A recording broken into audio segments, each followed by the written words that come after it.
All right, I'm going to call this meeting to order. Good evening, ladies and gentlemen. This is the Howell Township's Mayor and Council regular meeting, our agenda meeting. It's May 16th at 6:30.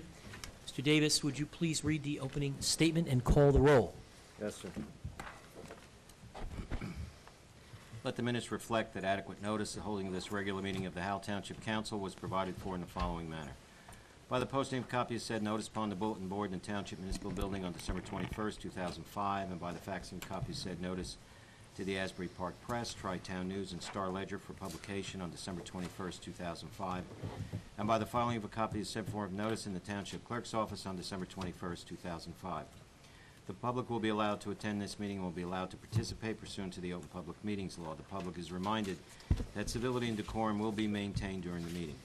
Any contracts awarded at this meeting or between now and the next meeting will be required to comply with the requirements of the public laws of 1975, Chapter 127, NJAC 17:27. In accordance with the Fire Prevention Code, be advised that this facility is designed with 3 emergency exits for your safety. The locations are as follows. Upon exiting the meeting room to the rear, they are to immediate left and immediate right, and at the front of the meeting room to left of the dais. Furthermore, smoking is not permitted in the municipal building. Please take note that this meeting is being videotaped for future broadcast on Howell Township TV 77. Mr. Malave. Here. Mrs. Showmaker. Mrs. Shoemaker has a business commitment, so she's not able to be here this evening. Mr. Tabasco. Present. Mr. Walsh. Here. Mayor DeBell. Here. 4 present, 1 absent, Mayor. Okay. I do understand, Mr. Davis, we have reason to go into executive privileged session. Is that right, sir? That is correct. Would you please read the appropriate statement? Whereas Title 10, Chapter 4, Section 13 of the New Jersey Revised Statutes require that the public shall not be excluded from any meetings of a public body unless a resolution authorizing such exclusion is adopted at a public meeting, and whereas the Township Council of the Township of Howell has determined that such a closed meeting is required to discuss certain matters which are exempted from consideration with the public in attendance under New Jersey Revised Statutes 10:4-12, namely contract negotiations, litigation, and acquisition of property. Now therefore be it resolved by the Township Council of the Township of Howell that the public shall be excluded from the next portion of this meeting, and that the Township Council will reconvene in public session thereafter. Be it further resolved that minutes will be kept of the meeting in closed session, and the time and circumstances under which the discussion conducted in closed session cannot be disclosed to the public and cannot be determined at this time. Need a motion and second, Mayor. We need a motion and a second, please, gentlemen. Motion. Second. We have a motion and a second. Are there any remarks? Okay, hearing none, roll call, please. Mr. Malave. Yes. Mr. Tabasco. Yes. Mr. Walsh.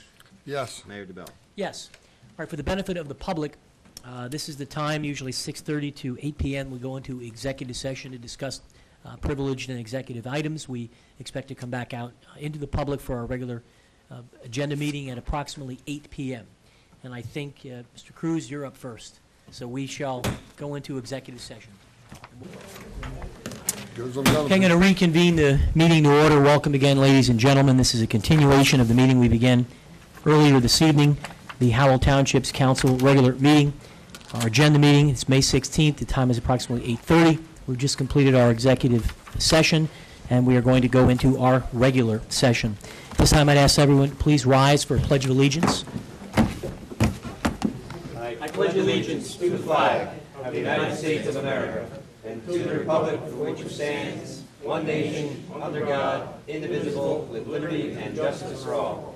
I would ask that everyone please remain standing for a moment of silent thought and observation for the troops that are defending this country all over the world.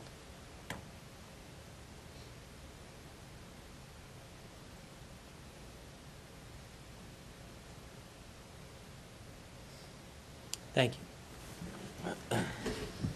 Okay, call the council's attention to Article 4, acceptance of the minutes of previous meetings. This includes the February 11 and February 28 budget workshops, the April 4 workshop and executive session, the April 11th public participation and executive session, and the April 25th regular meeting and executive session. I ask a member of the council please make a motion to approve. So moved, Mayor.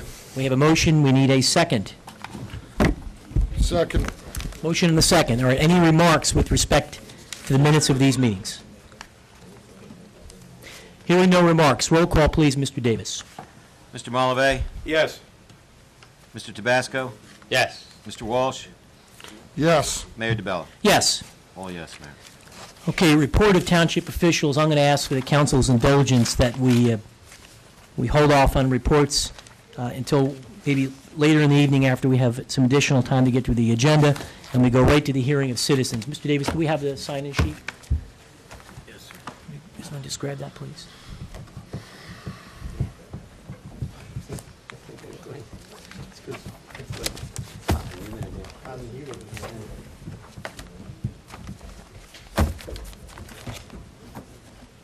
All right, just let the record reflect it's about 8:35. We're going to go for 1 hour for public portion and then get into the other items on the agenda. The first person to speak is Mr. Vincent Laraya. Mr. Laraya, where are you? Welcome, sir. Come on up.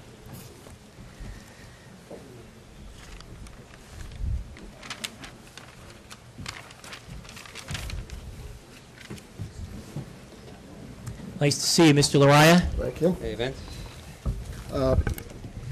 Very quickly, I'm still concerned about the hotel and commercial building ordinance. I think these kinds of structures have a Mr. character Laraya, of would their you pull the microphone a little bit closer? Thank you. There you go. These kinds of structures have a character of their own, and they need special attention to such things as noise pollution.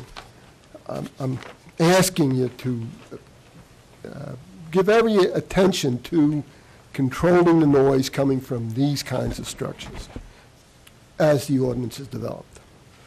And that's all I have. Thank you, Mr. Laraya. We appreciate that. Mr. Fred Portilla. Welcome, Mr. Portilla.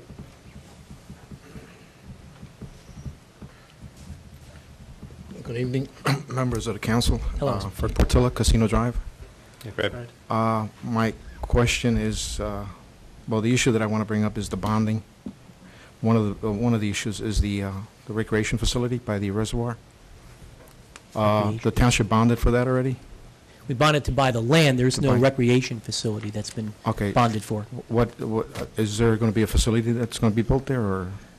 Well, I think in fairness, I don't know that we certainly nothing on the drawing board today. Maybe our successors or somewhere down the line if funds became available, but Oh, that's so- not a part of what we're contemplating funding. Oh, okay. So right now, there's nothing in the future There's for not. for that. The other issue that I want to bring up is the paving of the roads. Yes. There was discussions regarding the possibly putting it out for a referendum.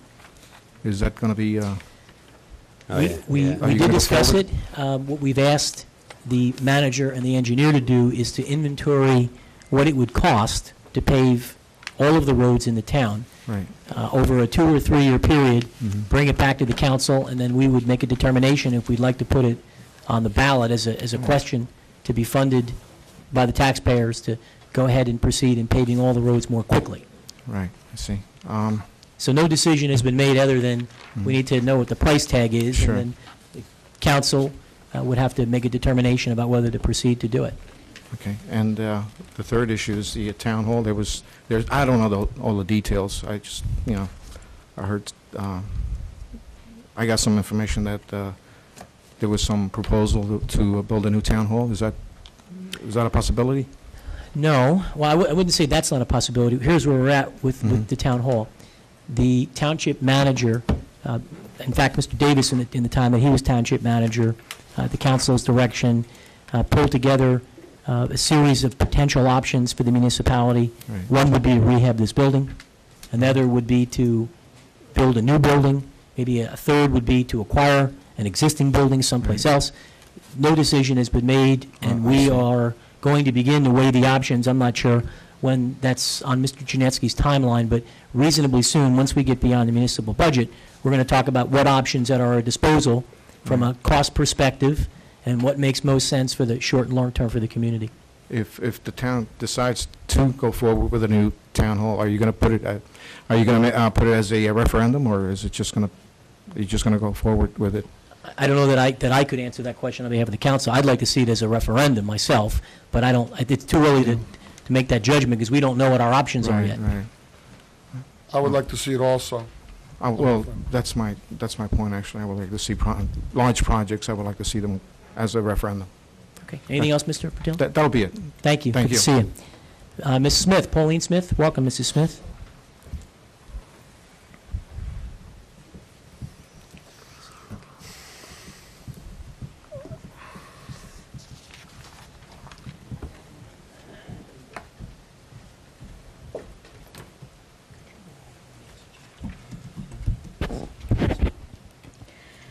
Good evening, Pauline Smith. First, I have a request. It's you're, early in the evening, not late. Mr. DeBella, would you please pay attention and not do your paperwork while I'm speaking? Okay, Mrs. Smith, go right ahead. Sorry, Mr. Davis, first- I won't look at the... Hey, Mrs. Smith, just for the record, state your address, too. If you don't know where I live by now. Well, it's not for our 54 benefit, is it? Vanderveer Road. Live in Howell. Would you please give us all a thorough explanation of 9B32 and bonding or borrowing $11 million? That would sort out the Jeff. That figure is correct, $11 million? Mr. Filiatro, would you give the explanation on 9B32, please, sir? Yes, that figure is correct. It is $11 million. In the month of July, both school systems have the right and do ask for 20% of their budget in order to make debt service. Our tax bills do not go out until the end of July, so we end up with a temporary cash flow problem that every year we borrow $10 to $11 million for 30 to 60 days in order to get the tax bills out and get the money in the bank. I never remember it being that high. Well, you know, when you were here, our budget also was about half of what it is now, too, and so I was the hope not. schools. The school budget was Oh, probably the school considerably budget, less. Yeah, the school budget was much Was a lot more, less, but and that's the difference. Our municipal budget was $30 million, and I bet Oh, not and by the way, here. Mr. Smith, when I was hired here in 1993, the town did have a $10 million tax anticipation note outstanding at that time. I remember that, but that was a particularly bad situation that we had to correct, and that's one of the reasons you were hired. But we did borrow $10 And million at the time. that's a compliment. Good. Okay. How much is that going to cost us? I think, Mrs. Smith... Actually, we make money on the deal. Good. Because That's a good thing. I do borrow for a longer period of time, and there's a quirk in the IRS laws that usually restrict us from making money on borrowed money that says we can borrow for a longer period of time than we actually need it, as long as it's paid off by the end of the year. And I invest the money, and I invest it for more money than it costs us. The interest rate is about 2% on a tax anticipation note, and that 2 to 2.5%. And I'll invest it at about 4%, and we'll actually make money on the deal. We have every year that we've done it. Then, just want to comment that in my own personal experience sitting up here, I firmly believe that short-term notes, loans, bonds are much better because we don't leave a legacy for our children of debt service. So I encourage those rather than the millions and millions of dollars for things in the future. And we can't, you can just plan for so much. You can't spend for so much. Now, Ms. Smith, I'd like to say something to you about that, though. Well, Short-term notes are very good when you have the ability to pay them off. Right. But with interest rates, at lows, if you have to go and roll them over, if you take a short-term note from 5 years and you still owe $10 million 5 years from now, you may be rolling them over at 8%. You don't know what the interest rate will be in 5% in 10 years, 5 years. You're right, Mr. Walsh, but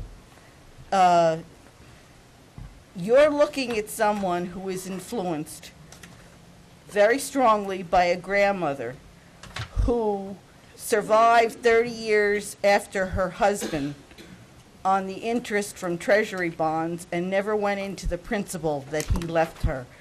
You take care of business, and you don't spend money on frills and extras until the bills are paid. I agree with that. I'm just trying to say, if you still owe $10 million and you borrowed $10 million now, 5 years from now, you could be paying a much higher interest rate on that same $10 million. You're right. Okay? And you know your business, and I would defer to you at that. And in most cases, Mr. Filiatro, but not always. But What else, Mrs. Smith? the hotel ordinance, I believe there's an error on, I guess it's page 2F.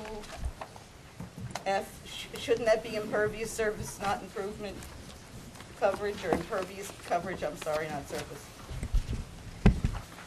Mr. Gannon, do you have that in front of you, sir?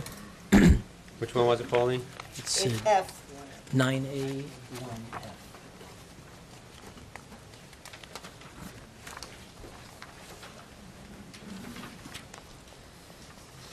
This is why I wish we had the disc stuff. It says maximum improvement coverage 70%. Is that what you, is that what that was Maximum intended? impervious surface coverage. It should be impervious surface coverage. What's the saying? Yeah, that's true, too. Wait a second. Yeah, but our ordinances all have, this type of ordinance has an impervious surface. And I remember from discussion when Chuck was here, I guess that was last meeting, that, Because improvement could be a garden. right. Well, it's something that's built. I'm not talking about generally, but Mr. Chernetsky, what's your, Correct, that typically the language is impervious, and we ought to okay, change it to this that. should be impervious then. This is only an introduction, so, I just want to check with the planner. Okay. Because there's ordinances that also have maximum improvement coverage. Right. You can't hear him back here. would you, I just want to check with Chuck, because we took this from, his particulars, and oftentimes there's maximum impervious coverage, and there's also maximum improvement coverage. It could be both. I think you're right to check with Mr. Newcomb, but if that's the case, if it's supposed to be improvement, then we're lacking a limit on impervious surface coverage. I'll check with that. But that's, the idea is that, I don't know what the typical impervious coverage, what's the ordinance usually call for, do we know? I don't know. I think I think it was 70 Yeah. for the district. 70%. I Okay. think so too. Okay. So I'll check with Mr. Newcomb and Mr. Herring, who drafted this, and see if it should be impervious. And under number 1, I'm not saying it's an error, but the discussion was, the minimum lot area of 7 acres is correct, but it's 7 buildable acres. That's what we, We had that We discussion. did talk about, I mean, but we didn't. is it necessary to put that in the No. language, Mr. Chernetsky? We didn't. I don't remember that being the guidance from the That wasn't the governing guy. body. We discussed it, but that wasn't the guy. well, Well, how- that's what we, how could it not be? If there were 7 acres and 5 of them were wetlands and not buildable? It has to be buildable. I mean, just common sense, it has to be buildable. no, Well, it's not No. common sense. No, let's put the language in, is my Right. point. Very It's good, common sense to put it in. thank you. Because, Right? I mean, Yeah. why wouldn't we put it If in? there's 7 acres and 2 are wet, they can build on 5. What's to stop them from building on 5 acres? because they need 7 acres for everything that they, that's That's- what we're all saying. This is what I started talking about last time. We went from 3 to 5 to 7. Let me We're at make this, 5. let me make this recommendation, Mrs. Smith.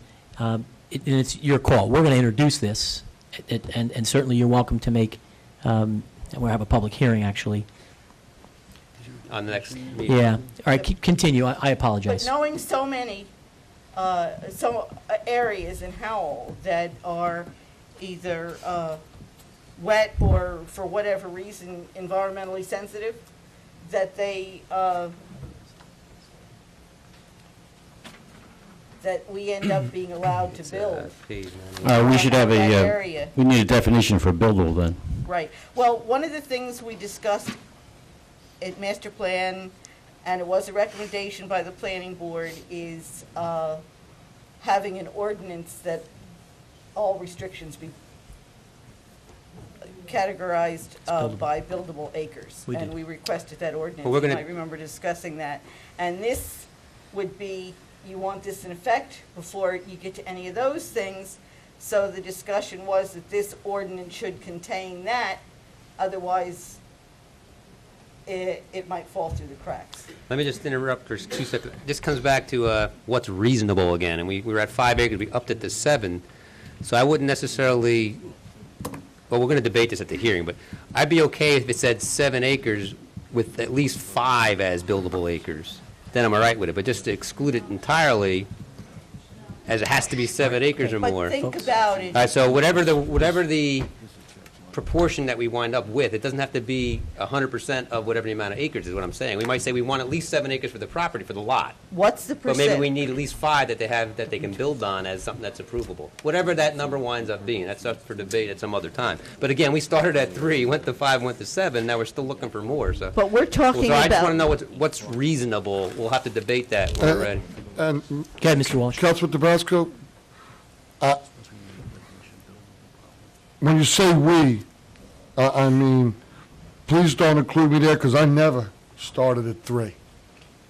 Okay? Well, we all were presented with 3. All right, and I'm fine with that. We were presented with 3, but I didn't start at 3. I think we all wanted 5. I wanted 10 to 20, but I don't want to go there, okay? I'm trying to be reasonable also right. on what's best for the town through discussion, through all of us looking at it intelligently, through a rateable issue, through a environmental issue, through what's best for the citizens. There's a lot of things to look at here.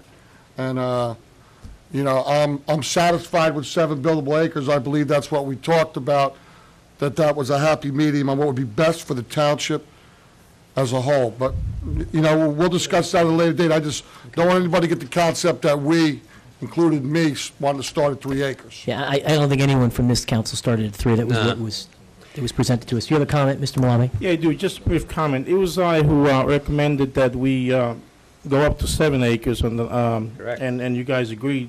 Thank you for that. And the intent of my recommendation from 5 to acre, and my understanding was that it would be buildable acres and not, 2 wet, 5 buildable. So then you're for buildable, I'm for buildable, or you're for buildable? Buildable. It's 7 buildable acres. Well, wait.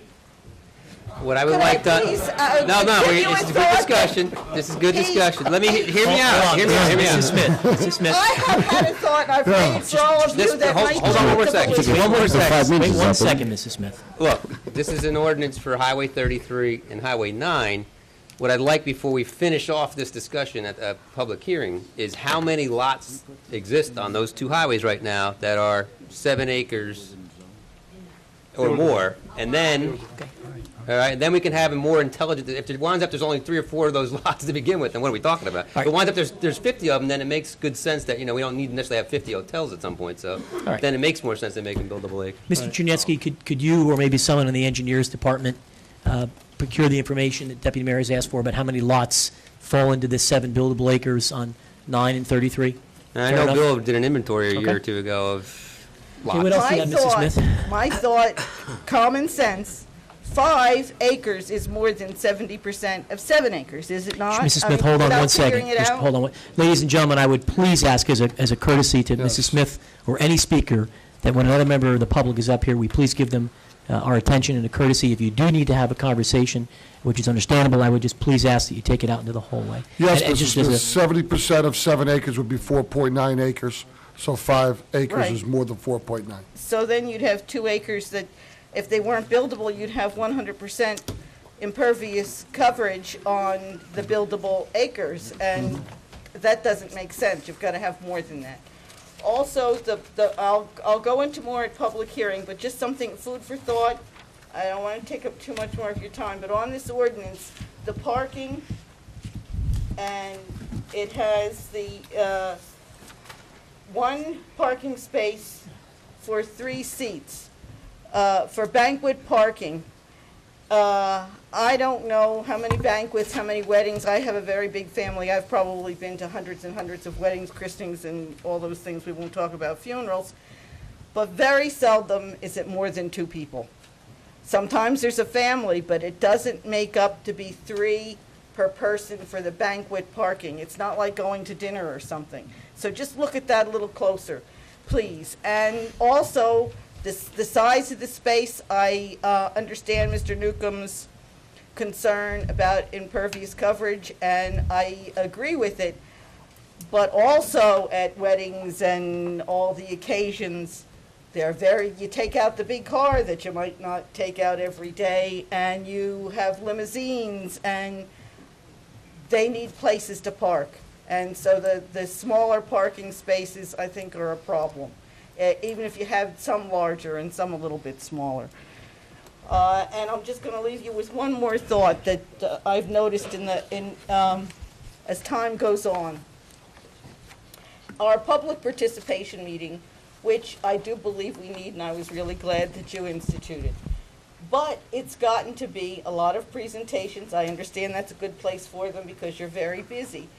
And I've come to most of them. I haven't been to one in a long, long time where the public's time to speak has not been limited to an hour. You always limit it to an hour, even at the public participation meeting. Mrs. Smith, I have great respect for your view, but I can honestly tell you, I can't recall a meeting of any kind where we've limited public to an hour. You always do. Mrs. Smith, I wholehearily agree with the mayor here. He hasn't stopped the public participation meeting But in he an always hour says it. yet.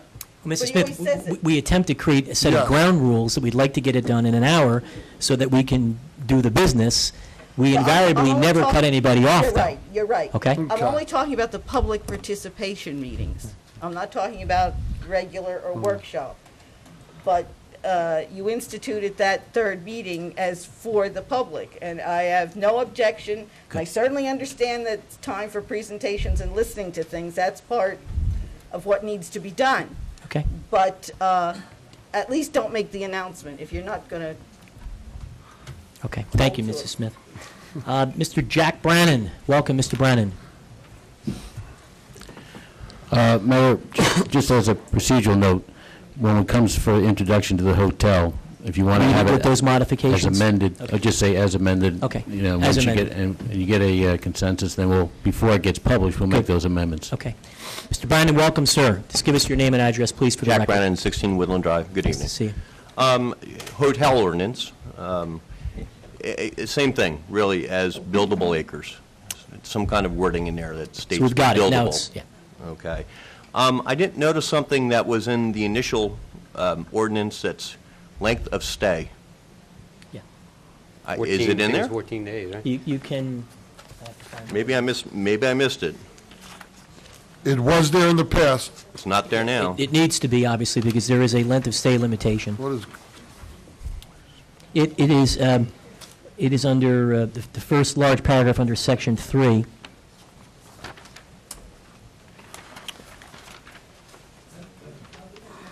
And it's on the very first page.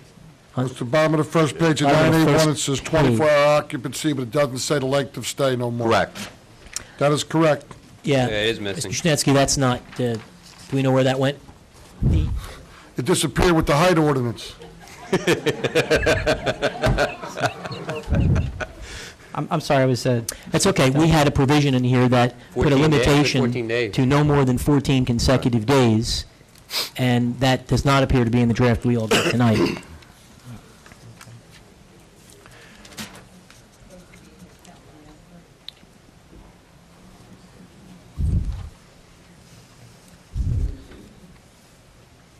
So that should be amended. I'm becoming more uncomfortable that this needs to be proofed, and this, we're not ready to introduce this. This needs to go back to get proofed. I agree, Mayor. Yeah, it's too many. It's just too many, When we get Well, to can it. we When we just- get to it at the part of the. yeah, when we get to it, I mean, clearly we want to proceed and we want to do this. We just, Minor. yeah, I mean, they're important things, and if they're not, That's a good catch. Well, I'm just saying, though, there's a lot of little minor details. we that want have to do it right. I mean, there's put a into lot it, of that's all. restrictions as it is, and, okay, what else do you have, Mr. Brown? On F, I know there was some discussion about 70% or 60%, and I don't know if there was any agreement to reduce it or not reduce On it. impervious? Yes. I think it was, we agreed to leave it at 70. Was it 70? Yeah. We discussed it, but yes, it was agreed to be left at 70. Okay. All right. Okay, I wish it went down, but that's okay. That's part of talking about it and us coming to a consensus on That's fine. what's acceptable. And then also on H, which is, must have direct access to Route 9 or 33, Was there any clause put in there for not residential streets? Was there any clause for what, Mr. To Brown? add in that it would not have access to The residential streets? main artery wouldn't be a shared It couldn't- artery with residential access. It would have to be, it would have to have access to 9 or 33. Right. Direct access, Direct not to a, access. not to a Yeah. Right, development. Not street or through- anything just- like that. That's what the intent behind direct was. Should we clarify that, though? In, I'm just, No, Hold on, I'm folks. speaking to our professionals right now, not the audience. Mr. Chunetsky, I think Mr. Councilman Walsh's question is, should there be some additional language that says, i.e., cannot have cut-through through residential neighborhood? I mean, that was the intent of this. That's what this correct? is intended to be. Absolutely. Okay. I think on the corner lot, though, we've talked about this, and Yeah, we me said either. that on a corner lot, it may be mandated by the state or required by Yeah, it the is. state to have access to a residential road as well. It would have two. Or maybe wording that, in lieu of mandation, being mandated by the Yeah, state, that's. or something. that sounds Well, at good, least, yeah, I believe Councilman Malave is absolutely correct there, that there must be a side entrance. I know someone going through a similar Okay. situation, but the intent of it, I believe, was that it had to have a direct access Right. to the highway. If I'm wrong there, tell me. No, that's, you're right. Okay. That was the intent. That's the intent. Okay. So the question is, do we need additional wording, or does this protect the intent of what we need here? Council? It can't hurt to fix the wording. I would just add. So why don't we, I think the sense up here is, let's add the wording. What's the, I was looking at the I.e., other one. absent state law, there'll be no cut-through through a residential neighborhood. The question here, Tom, is that the word direct is very vague. I mean, you can have a direct road, but on the side of, each side of that road, there could be houses. So where it says must have direct access to routes 9 or 33, some language that says it can't be shared as an artery for people going to their homes. Immediate access? Private, whatever, you figured out the wording, but there needs to be a fix In to other the words, wording. there. no ingress or egress to the site from residential streets? Is That that would be is that what you're talking about? Okay, good. You have Although the one caveat on that is that we just State law. discussed it State here, law and if it's a supersedes. corner Yes, it's a lot, you state need a law. side Right. emergency exit out the There's a side. side entrance also in state it's law, fine. that's Right, it. I understand. Okay. Um, I think Mr. Gannon's got the gist of, well, it's Mr. Brennan. One last question, and it really doesn't pertain to this. I read an article in the paper and about, I think, the Harms Pinnacle bonding, and there seemed to have been some discussion about the pricing of the property at this point, where maybe I misread it, and I was looking for some clarification that there's a difference of opinion on the value of the property. That's correct. That they're saying that they estimate the value of the property is worth $7 million more? I need some clarification. Yeah. Through the process, we have to get, and we need to be somewhat careful, because this is the point of some litigation. I It's ongoing. understand that. So It's ongoing. what we can tell you is that there is a difference of opinion with respect to what the retail market value of the property is worth. We're Right. going through right now a process in the courts to attempt to remedy that. We believe it's worth in the neighborhood of $8 million. Okay. The people that own it believe it's worth considerably more, and we're going to go through a process to try and make our case that it's worth what we think it's worth. But that's unfortunately, because it's a subject of litigation, I I understand. think that's about the extent we can share. That's just on the Pinnacle piece. The Harms piece, Okay. the township already owns. Okay. Good. Question is if that bonding of the 23 million, I think it was, it might off, but I think it's 23 total. It depends on what the final price of Pinnacle is, so there is no If way it to know. exceeds that, are you going to come back and say we need to increase the bonding X million dollars more to cover it at that point? I think in fairness, if we were to get into any specifics around that, we could be disclosing Fair some enough.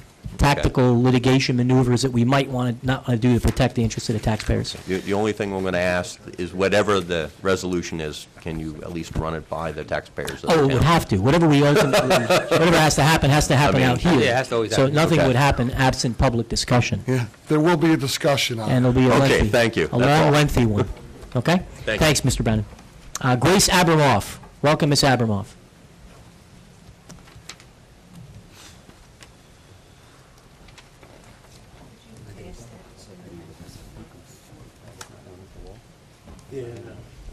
Would like to be added to the list? Grace Abramov, 26 Glenmore Road, Howell Township. Welcome, Mrs. Abeloff. I'm here as representative of the Monmouth County Library and one of its commissioners. During your budget hearings, I happened to be home at night, 10 o'clock, laying in bed, nicey nice, listening to the budget hearings, like I have nothing else better to do. And up came the library, and its line item for $5,000, which Jeffrey thought that $5,000 went for books. I'm going to read a statement. I'm not going to answer any questions because those have to come from the director, Ken. What I'm giving you is I'm not going to read the whole thing. I'm just going to read some point items at it. Well, that shouldn't take me too long. Howell Township. We believe that the Monmouth County Library provides the finest library service and the most effective use of the library tax dollars in New Jersey. However, we recognize that we must answer for the stewardship of both the library we operate and the funding that supports them. The resources of the library are remarkable, even among the best-funded institutions in New Jersey. The people living in member communities of the county library system have access to the second largest public library material collection in the state. It is at least half again the size of the collection of any other county library. The reference collection at the Monmouth County headquarters and the Eastern Branch libraries, which are used daily to supplement local reference collections of the branch libraries, are the finest resource of their kind. The extension collection, which is over 325 volumes, is dedicated to long-term loan branch libraries, and it has no equal at any public library in the state. Grace, I think you meant to say 325,000. Yes, I'm sorry. We knew what you meant. That's why I'm not an accountant. With the finest, most comprehensive resources and services in New Jersey, Monmouth County dedicated county library tax is lower than any of the other county library systems in New Jersey. It is substantially less than that of any independent library in Monmouth County, and it is only 1/2 the amount the law requires an independent library to spend from municipal taxes. In fact, Monmouth County's library tax is only 60% of the Ocean County Library, and it is far less than half of the several independent libraries in the county. As a system taking into account all participating libraries, the Monmouth County Library circulates more materials than any other public library in New Jersey. The headquarters buildings in Manalapan circulates more materials than any other single library building in New Jersey. More than half the county's library circulation is at the headquarters and Eastern Branch facilities.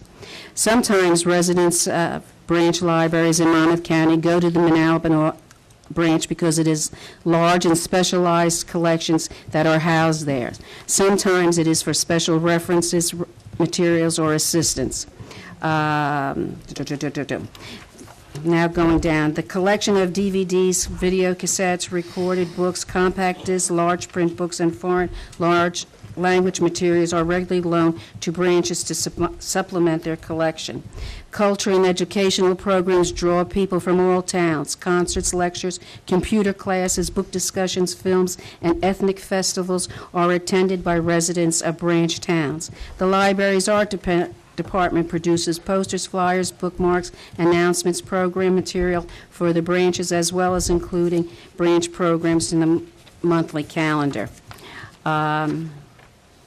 I'm not going to read it all. I just want you to be aware of one thing, is that, first of all, I don't know if everybody knows this, I found this out when I became a commissioner, that we also have an agreement with Ocean County, that we can borrow books from the Ocean County Library System because it's our neighbor, at no cost to our residents. Mostly in Howell and Ramtown, they use those libraries, Jackson. But when it comes to comparing our library system with an independent, because it has been talked about succeeding from the county system and being an independent library on our own. The population of Howell is on the last page. I'd like you to look at those figures. This is going 50,693 residents. The cost per 100 is 16.5 cents. That's based on 100% evaluation, which I guess we'll be up to pretty soon. The cost per capita is $16.36. The collection size in Howell's library is 47,000 volumes, plus the 1.4 million items in the county system. The circulation to Howell is 301,000 to all its branches. But now when you look at Red Bank, little Red Bank, only has 11,844 people. And do you see what it costs them? It costs them $55.35 to run their library, with a collection size of only 47,000 pieces. So you can't compare us with anyone. We have a good buy here. I had my tax bill. Did I give my tax bill to somebody? No. Please don't give it to me. Well, you can have mine. You can afford mine. Mine is probably a little bit of what yours is. On my tax bill for last year, my library tax was $38.39. I don't think that's a bad buy for what we have available to us. We do not have the smallest library in the system. We have one of the bigger libraries in the system, the branch libraries. I understand from that meeting that our library is now paid for, along with the police department. How much are we saving on mortgage payments with that, Jeffrey? It varied each year, but I think last year was a $100,000 payment. It was the last payment. Okay, so we're finished paying it off at $100,000? The last payment. That was the last payment. Was $100,000. And I understand that they're looking for an air conditioner for $17,000. With a $5,000 that you have in the budget and the savings that you don't have a mortgage payment anymore, I think that we could well afford an air conditioner, plus some clean carpeting and some Venetian blinds for the library. This is your responsibility. Library pays for everything else. All you have to do is maintain it. And if you maintain it, it's a gem. Thank you very much for your time. Thank you, Mrs. Avalon. Thank you for your time. Appreciate your comments. Mr. Tintillo, Mr. Vinnie Tintillo.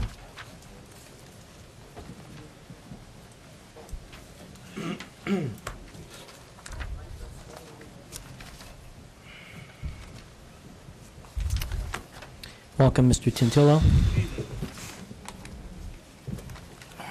Hello, Vinny. I'm up here for a couple of reasons. First thing is... Hold on, Vin, just for the record. I know we all know Vinny you. Tantillo, Casino Drive. Thank you. I was looking at this 9B10. It says authorization or waiver of connection fees for those properties serviced under the recently installed Route 9 South Sanitary Sewage Collector. Okay.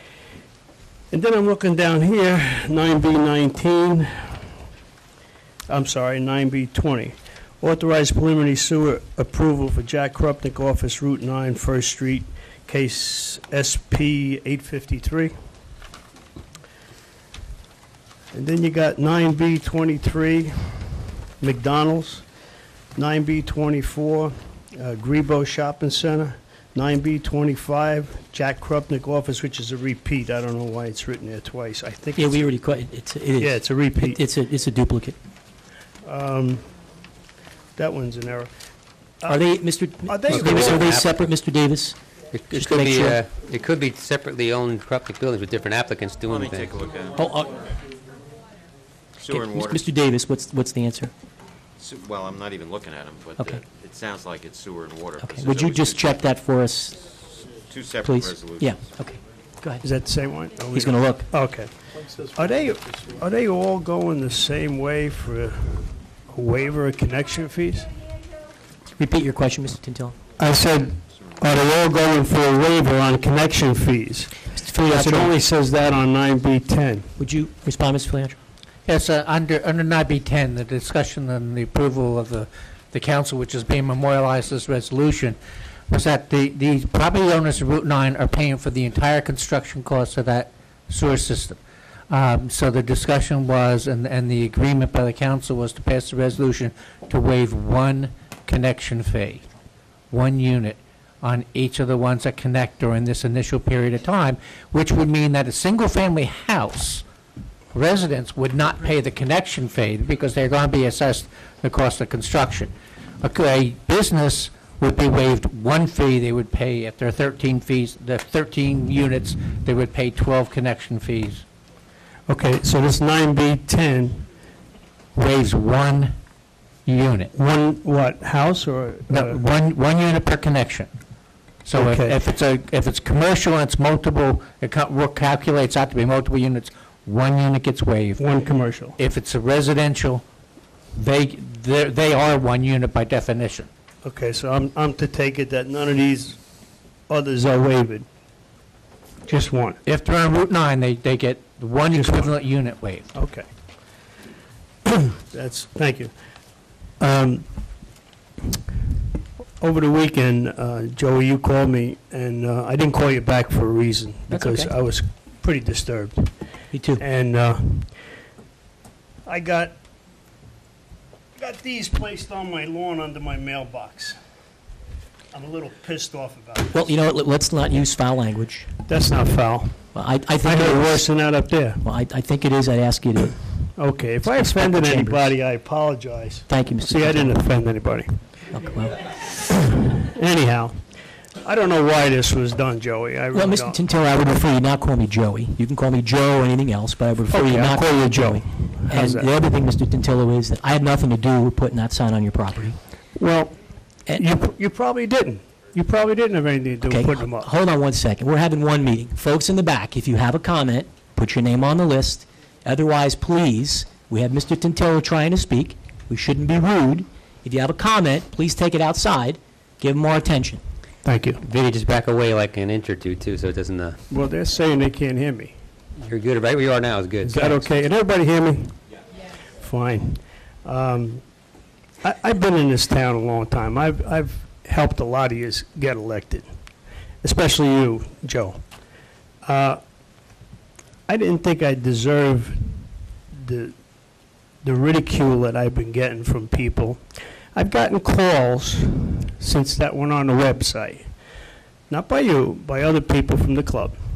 Mr. Tintillo, And- I honestly, I don't think this is the place to talk about Well, social Joe, that's club. why I Hold didn't on. call you back. I wanted to do it in public so You know that what? you know what I'm saying. There's no secrets here. Mr. Tintillo, I'm going to stop you. This is not the place to talk about a I social figured club you'd say that. internal politics. You're right, I would say it, and I would stop anybody else. This is a meeting of official township business. Let me finish. I'll If tell you you, have a personal issue with someone, I would recommend you take it up with them personally. We're not going to take up the time of the other people who would like to be heard on township-specific issues to talk about... Okay, hold on. Folks, please, let's not interrupt. go ahead. This is not to talk about a social organization or any disagreements you have with them. This is a meeting to talk about township business, not club politics, not Understand social completely, organization Joe. kinds of issues. I understand completely. Okay. What about when the ULC member comes up here and starts knocking Mr. Walsh and myself, calling me a lunatic, and my friends? What- I didn't think Mr. that was Tintillo, right either. I didn't hear you stop them. Mr. Tintillo, let me He just does have a finish. point on there. Listen, I have made it abundantly clear, I'm going to ask everybody to act like a grown-up in this chamber, to not call each other names. And I'm acting not like a calling grown-up anybody names. also- Hold on, acting like a grown-up also means that people can contain themselves and not interrupt each other, okay? If you have an issue with someone that got up and said something, I ask the person to stop after they made their comments, but there's not going to be any public condemnations. We're just not going to allow it, period. Somebody gets off on that kind of a tangent, we're not going to tolerate it. End of discussion. Okay, that's fine. I still think that this was terrible. Mr. Tintillo, Doing on I- private property. I can tell you how many signs wound up on my lawn in the past 2 weeks that had my name on them in a rather disparaging way. I find it equally as distasteful, and so did my family. Okay, and I don't know who did it. Then I'll cut it short. I'll cut it real short. I think this was unbelievable. Hold on one second again, Mr. Tintillo. We have some people in the back that want to be heard, but we're going to wait, because you have the floor. I don't think I need any help from anybody in the back. I don't think you do either. That's why I wanted to stop. Thank you. I still think this was underhanded. I think it was a cheap shot, whoever did it, okay? And all I can say is one thing. I'm here right now. I'd like to see the coward that put this on my lawn come up here now while I'm here, okay? We appreciate your comments, Mr. Totillo. Any township business? Joe, Mr. Pearson's here. Mr. Pearson does this thing with the recall. You know I'm against that. I always have been. I understand. Okay? He put signs out. They put signs out. They got a letter from the code enforcement saying they couldn't put them up, this and that. These things don't even have who they were paid for by. I mean, it's I'm not nonsense. involved in signs, so I'm not going to comment on it. It's got nothing to Well, do with township I'll tell you, business. Joe, personally, I like you, and I like you a lot, and I thought you were the greatest thing that ever happened to this township, and I'm telling you right to your face. But I'll tell you this, since this happened, the recall signs seem a lot better. I'm happy you feel that way, Mr. Tintillo. Thank you very much. Mr. Librio, welcome, sir. Come on up. Mr. Mayor, Council, I relinquish my time. We don't have anything else to say. Okay, Mr. Tony Esposito. Where are you? There he is. Welcome, Mr. Esposito.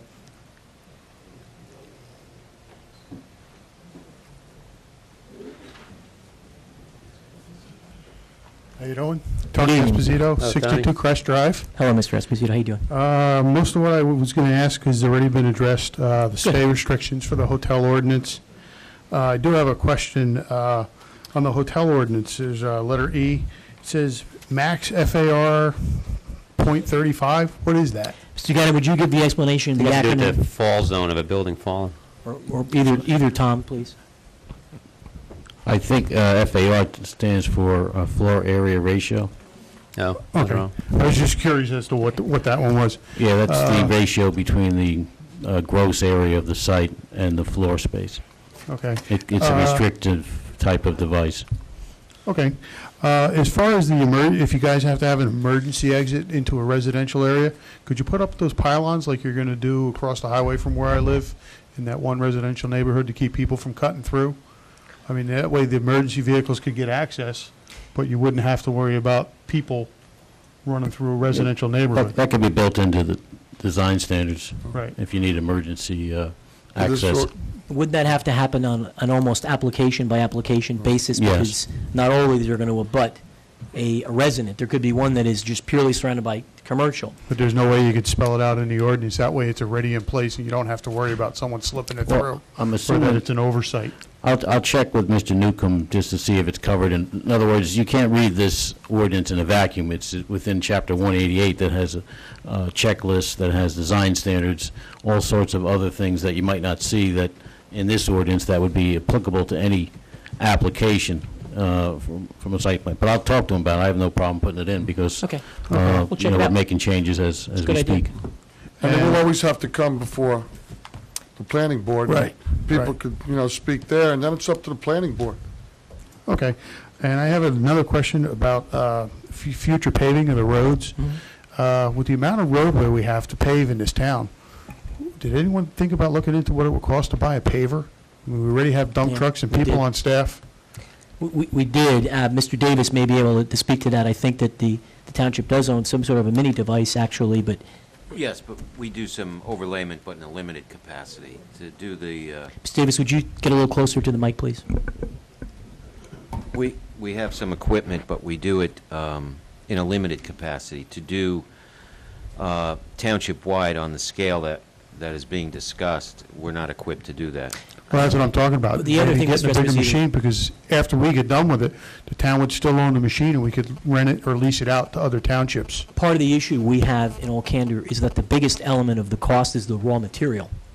So whether we added staff and then had to incur the additional added staff expenses and salaries and benefits, it's really, and I defer to Mr. Nunziata, but I think it's the raw materials to buy that represents a big portion of it. That is true, and in addition, a larger paver, the process actually is keeping the hopper full so the paver keeps going. We don't have the large trucks or the number of trucks needed to get a big machine to move in. So we'd have kind to of increase the efficiency. fleet to move it Absolutely. around on top of it. Okay. It's a good idea. We appreciate your comments. Okay, that's it. Thanks, Mr. Esposito. Mrs. Weigengruber, welcome.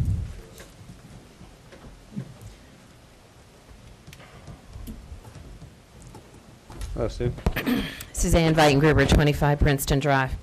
The new website is very attractive on the front page. However, there are some things that we've been waiting patiently and still haven't happened. There are no longer minutes on the website.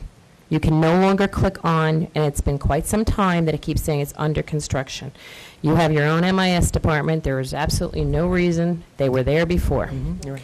On top of which, now that we have this new website, where we used to be able to get the agenda and read every single resolution, the petitions, the correspondence, you can't even get the ordinances anymore. You get the agenda. That's it. You want to see? Is that Yep. right? Mr. Chernesky, were you aware that that was the case? He is now. I am Yeah. now. Okay. I'm Can not we, to. that's got to be fixed pretty quickly. And that is all the agendas, because I went back You're- several yeah. of them, because today I wanted to pull up the ordinance. Hold on, Mrs. Wenger, 1 second. I think they have an explanation. Go ahead, sir. Mr. Filiatro explained to me, as you're now getting the books, hard copy, we're not scanning the materials anymore. We need to, until wait, we wait. get the laptops, we got to go back to scanning as well. And besides which, there's a public out there, I believe it saves a lot of time in terms of the public's frustration in trying to get a hold of those things. The public shouldn't have to come to town hall and pay for a copy. The public should be able to see what the petition and the correspondence are. That's how we found out that, excuse me. That's how we found out that someone who had just moved here wanted to change the name of the township, because they sent a letter. Those petitions and correspondence have been there, and in fact, all that backup material should be there for planning and zoning board agendas too. I've been asking for 2 years. I know you haven't been here for 2 years, Tom, because I'm never going to say your name right. Chernyevsky. But I've been asking for 2 years about the planning and zoning board backup being there also, and it really does need to be there. The planning and zoning board minutes need to be there. Minutes of other boards that are required to keep minutes, such as the Shade Tree Commission, should be there. On that point, Mr. Chernetsky, we need to obviously go back to what we had been doing since we started the web policy, which is to get those back on. I know Mr. Davis was working on having the Planning and Zoning Office get to the clerk's office or MIS their minutes as well. So both those things need to happen quickly. Because unfortunately, it only gives the impression now that you don't want the public to see something, and I'm sure that isn't the case. No, And if, excuse me, Peter, if, what I think we need to do is get the public back on the same page. I'm sorry you find it so funny, but you know, every time somebody comes up here, Peter, let them talk. I'm sure you'll have a lot to say at the end. The public really wants to be able to see these things, and they should be able to see the things, because them all of a sudden not being there gives the impression that there's something we don't want the public to know. That being said, I want to talk about another disappearing ordinance, just like the 35-foot ordinance. I got a call last week from an elderly woman who was very upset because code enforcement had been out to cite her. She has a 1-acre piece of property, and code enforcement interpreted that it had to be under 1 acre for her not to have to get a woodlands management permit to cut down a tree on her property. She has exactly 1 acre. I said to her, well, in any event, you shouldn't have to get a permit at all, because one of the exemptions was for lots 3 acres and under. Yeah, well, you know what? I took the time, because the person told her that the Shade Tree Commission had had it changed. I went back through all my paperwork, and you know I have every piece of paper on this, even when you amended the ordinance on April 26th of this year to or April 26th of this year, to address the escrows. All of a sudden, we're back to exemptions for lots under 1 acre. In fact, I took the time to talk to Mr. Annunziato and said, can you give me the backup? What happened? Why? Because I don't ever have an ordinance that changed that from 1 acre to 3 acres down to 1 acre. And Mr. Annunziato, living on a 2-acre lot, said, what do you mean? I have to get a permit if I take down a tree? And I said, yes, Bill, you have to get a permit now if you want to take down a tree. No one, not one professional has any idea. I can see by your faces, none of you had any idea. No. I have a piece of paper. The ordinance amendments that were done in April were done to, and it was 05, not 06, April 26, 05. They were done to address some things with the escrow and paying for the trees with the planning board. It still had 3 acres there. Your code book now has 1 acre, and lo and behold, your code enforcement department knows that. I think we should give the professionals and the town manager an opportunity to investigate this, correct it on the website, because otherwise, an ordinance has been illegally changed. And believe me, I will be more than happy to take it down to the prosecutor's office. Mr. Chernetsky and Mr. Davis, could you two gentlemen please get to the bottom of what happened, how it happened, so we can get it corrected? That obviously is not the policy direction of this council. So somewhere along the line, something went awry that was outside of our understanding or our control. You report back to us, please. And I presume when they find that it hasn't been properly adopted down to 1 acre, that it will be changed ASAP. Of course. And anyone who has been forced by code enforcement or cited by code enforcement, you will address those problems also. We need to find out what's going on. 35-foot heights are disappearing, ordinances changing. We need to find out what's going on. Yeah, Mr. Davis, is this Well, a before function we in the have clerk's office? Before we have a trial by jury here, would you give us the opportunity to review what Mrs. Weitengruber's talking about? It's on your website. You can pull it up right now. I know she's indicted us already for adopting illegal ordinances, but I would like the opportunity. No, actually, I haven't indicted anybody, but you can pull it up on your, I copied it for you tonight, just in case you need it. I'll check it tomorrow. And if it changes by tomorrow, I would be, and the person who's being cited, I'm sure, would be very happy. Okay, very quickly, let me talk about the hotel ordinance. One of the things the other people have talked about, the impervious or improvement coverage should be less than 70%. And you have addressed buildable acres, and I trust that you're going to pull this back tonight and you're going to get the changes. That you will get buildable acres in there, and I have no doubt there can be a good definition.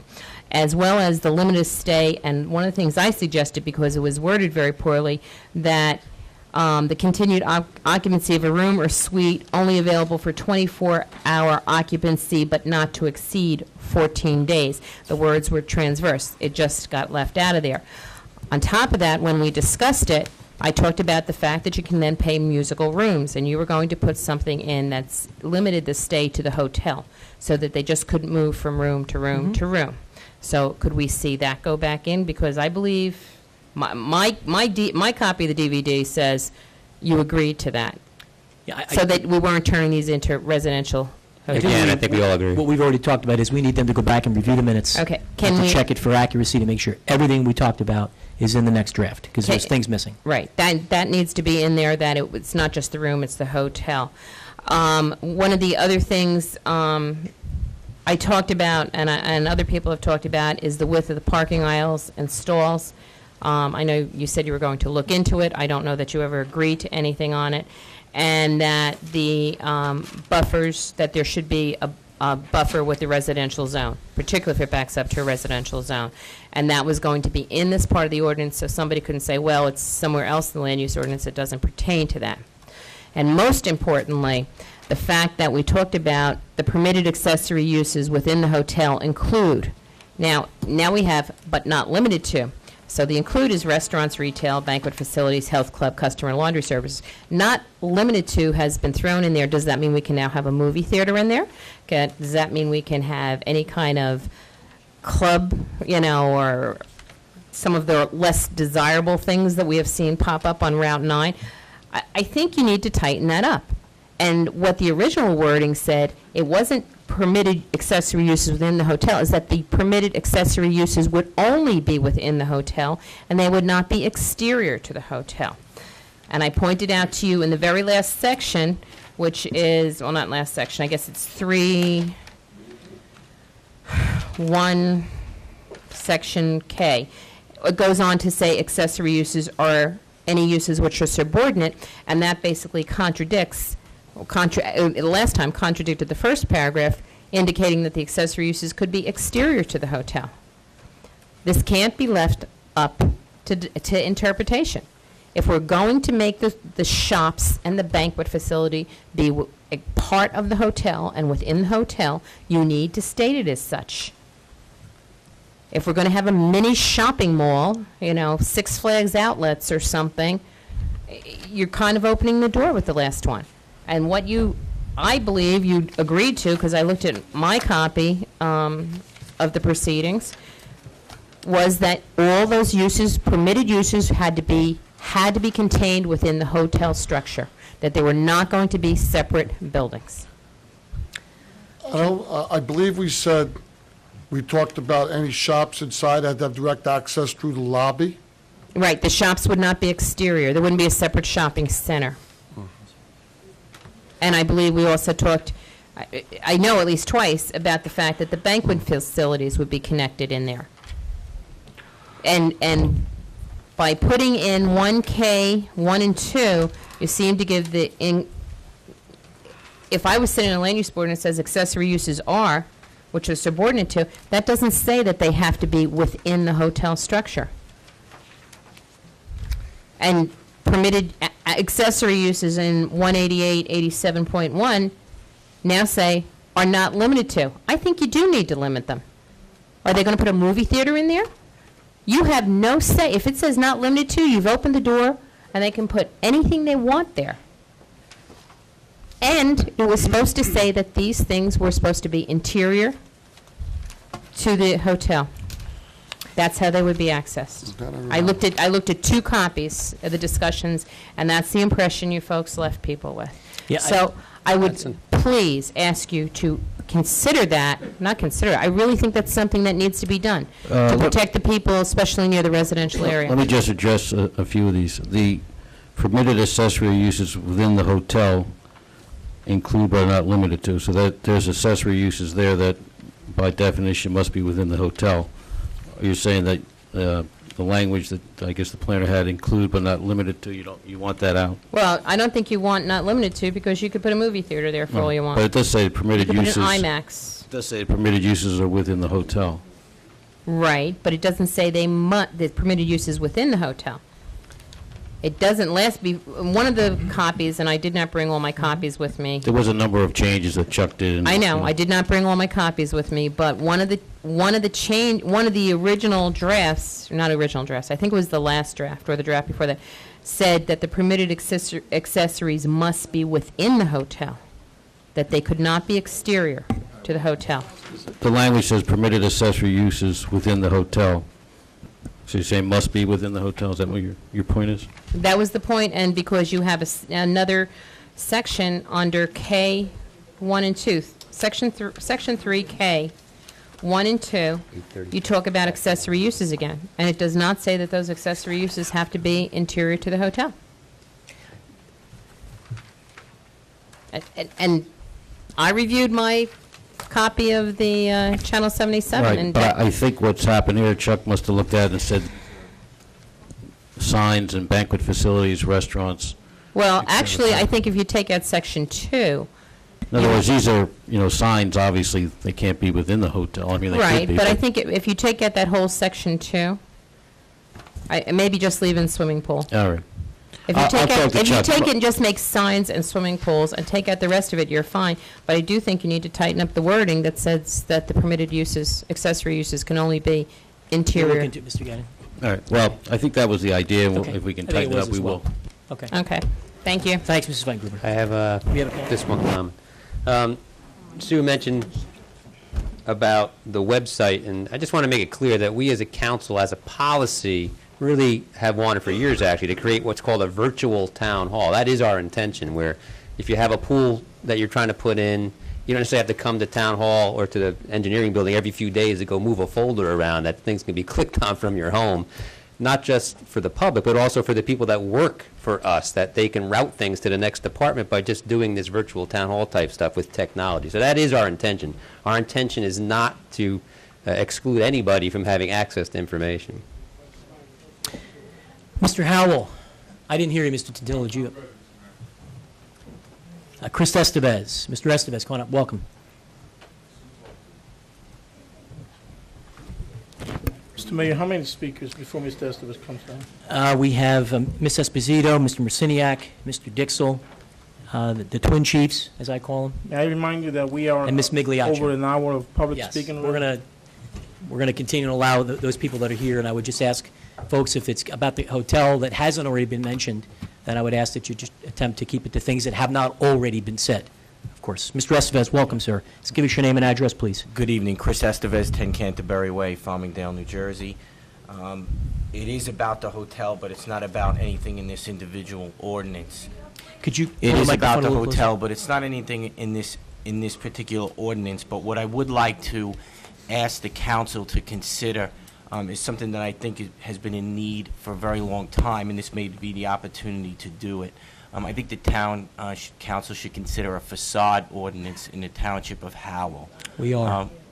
We had a presentation by Tom 2 weeks ago by the township manager, and he's been charged by the council to explore a facade ordinance, in particular along the highway zones. He has been charged with getting us a series of recommendations for an entire cosmetic appearance look for the highway zone, and it in fact addresses the entire facade issue. So you're right on the money, and thankfully we've got a manager who's also a planner, and we're making very good progress in making that happen. Can the council make a commitment to have a facade ordinance drafted and approved reasonably close to approval of this ordinance, so that we can avoid the possibility of a hotel being approved before the facade ordinance is enacted? And Tom, I don't want to steal your thunder, and you can speak right after me, but Tom, again... Sorry, Tom, it's just something that's been on my mind. He is a planner by council- trade, too, in addition to being a manager. And we talked about community development planning and actually going to the public and asking what they might like to see in buildings, et cetera. And after a while, putting together this plan and presenting it right back here again, just as he did a couple weeks ago. So that may take a little bit of time, but we do intend to make Howell a nice place to look at as you're riding up and down the highway, as opposed to what you might see in some of the areas right now. And with that, I'll turn it over to Tom to go into a little bit more detail about it. Mr. Newcomb and I explained to the mayor and council that it would take us about a month to get a draft before them. These are sort of things that can be improved on all the time, though. We can start with something that just outlines some good general community design principles and keep working on it. So the plan is to have something within a month before the council, a month from last week, that would get us down the right road. Good, okay. Thank you. Thanks, Mr. Esposito. Ms. Esposito. Welcome, Mrs. Esposito. While she's walking up, Tom, I'd like to actually see that on the website where you just put a little link there right now. It says we're actually entertaining what we call community design principles. I like that clause. I like that term. And then later on, you can expand on it as we get through it. Good evening, Mrs. Esposito. Kathy Esposito, 62 Crest Drive. I want to revisit something that I brought up to this council in March of this year. And Tom, you got the opportunity to walk through our neighborhood and see the lack of road surface. And I'm very, very disappointed that we are being passed by again. The weather is getting nicer. There's a lot more children out riding their bikes. And I don't want to have to be the one to tell my daughter, you can't go play in the street because there is no street. It's getting to that point. This is unacceptable for what we pay for taxes. We don't get any services over there. Mr. Nunziato, obviously Crest, and I got several calls and emails from residents. It's I not think I've just Crest. shared- The worst of the street is Woodland and also Rustic. With respect to the engineer's plan that we got, that inventoried the streets and what have you, do you know, Mr. Nunziato, where the streets that Mrs. Esposito is talking about? And we've got about $3 million lined up on road improvements already. Well, without, unfortunately, the benefit of the report, I couldn't tell you specifically where they are in the process. Mr. Chernesky, you've been out there and you've seen these roads. I have, and in developing the plan for council's approval, that was my question as well. Where does this road fit? And given the fact that we have a $1.7 million budget, we're very limited in terms of what we can do. The report that the council had authorized focused on issues of traffic volume, deterioration of roads, so on and so forth. So to answer the question directly, it's not on this year's list, nor do we think it would make it on next year's list, given the severity of deterioration in other parts of the community.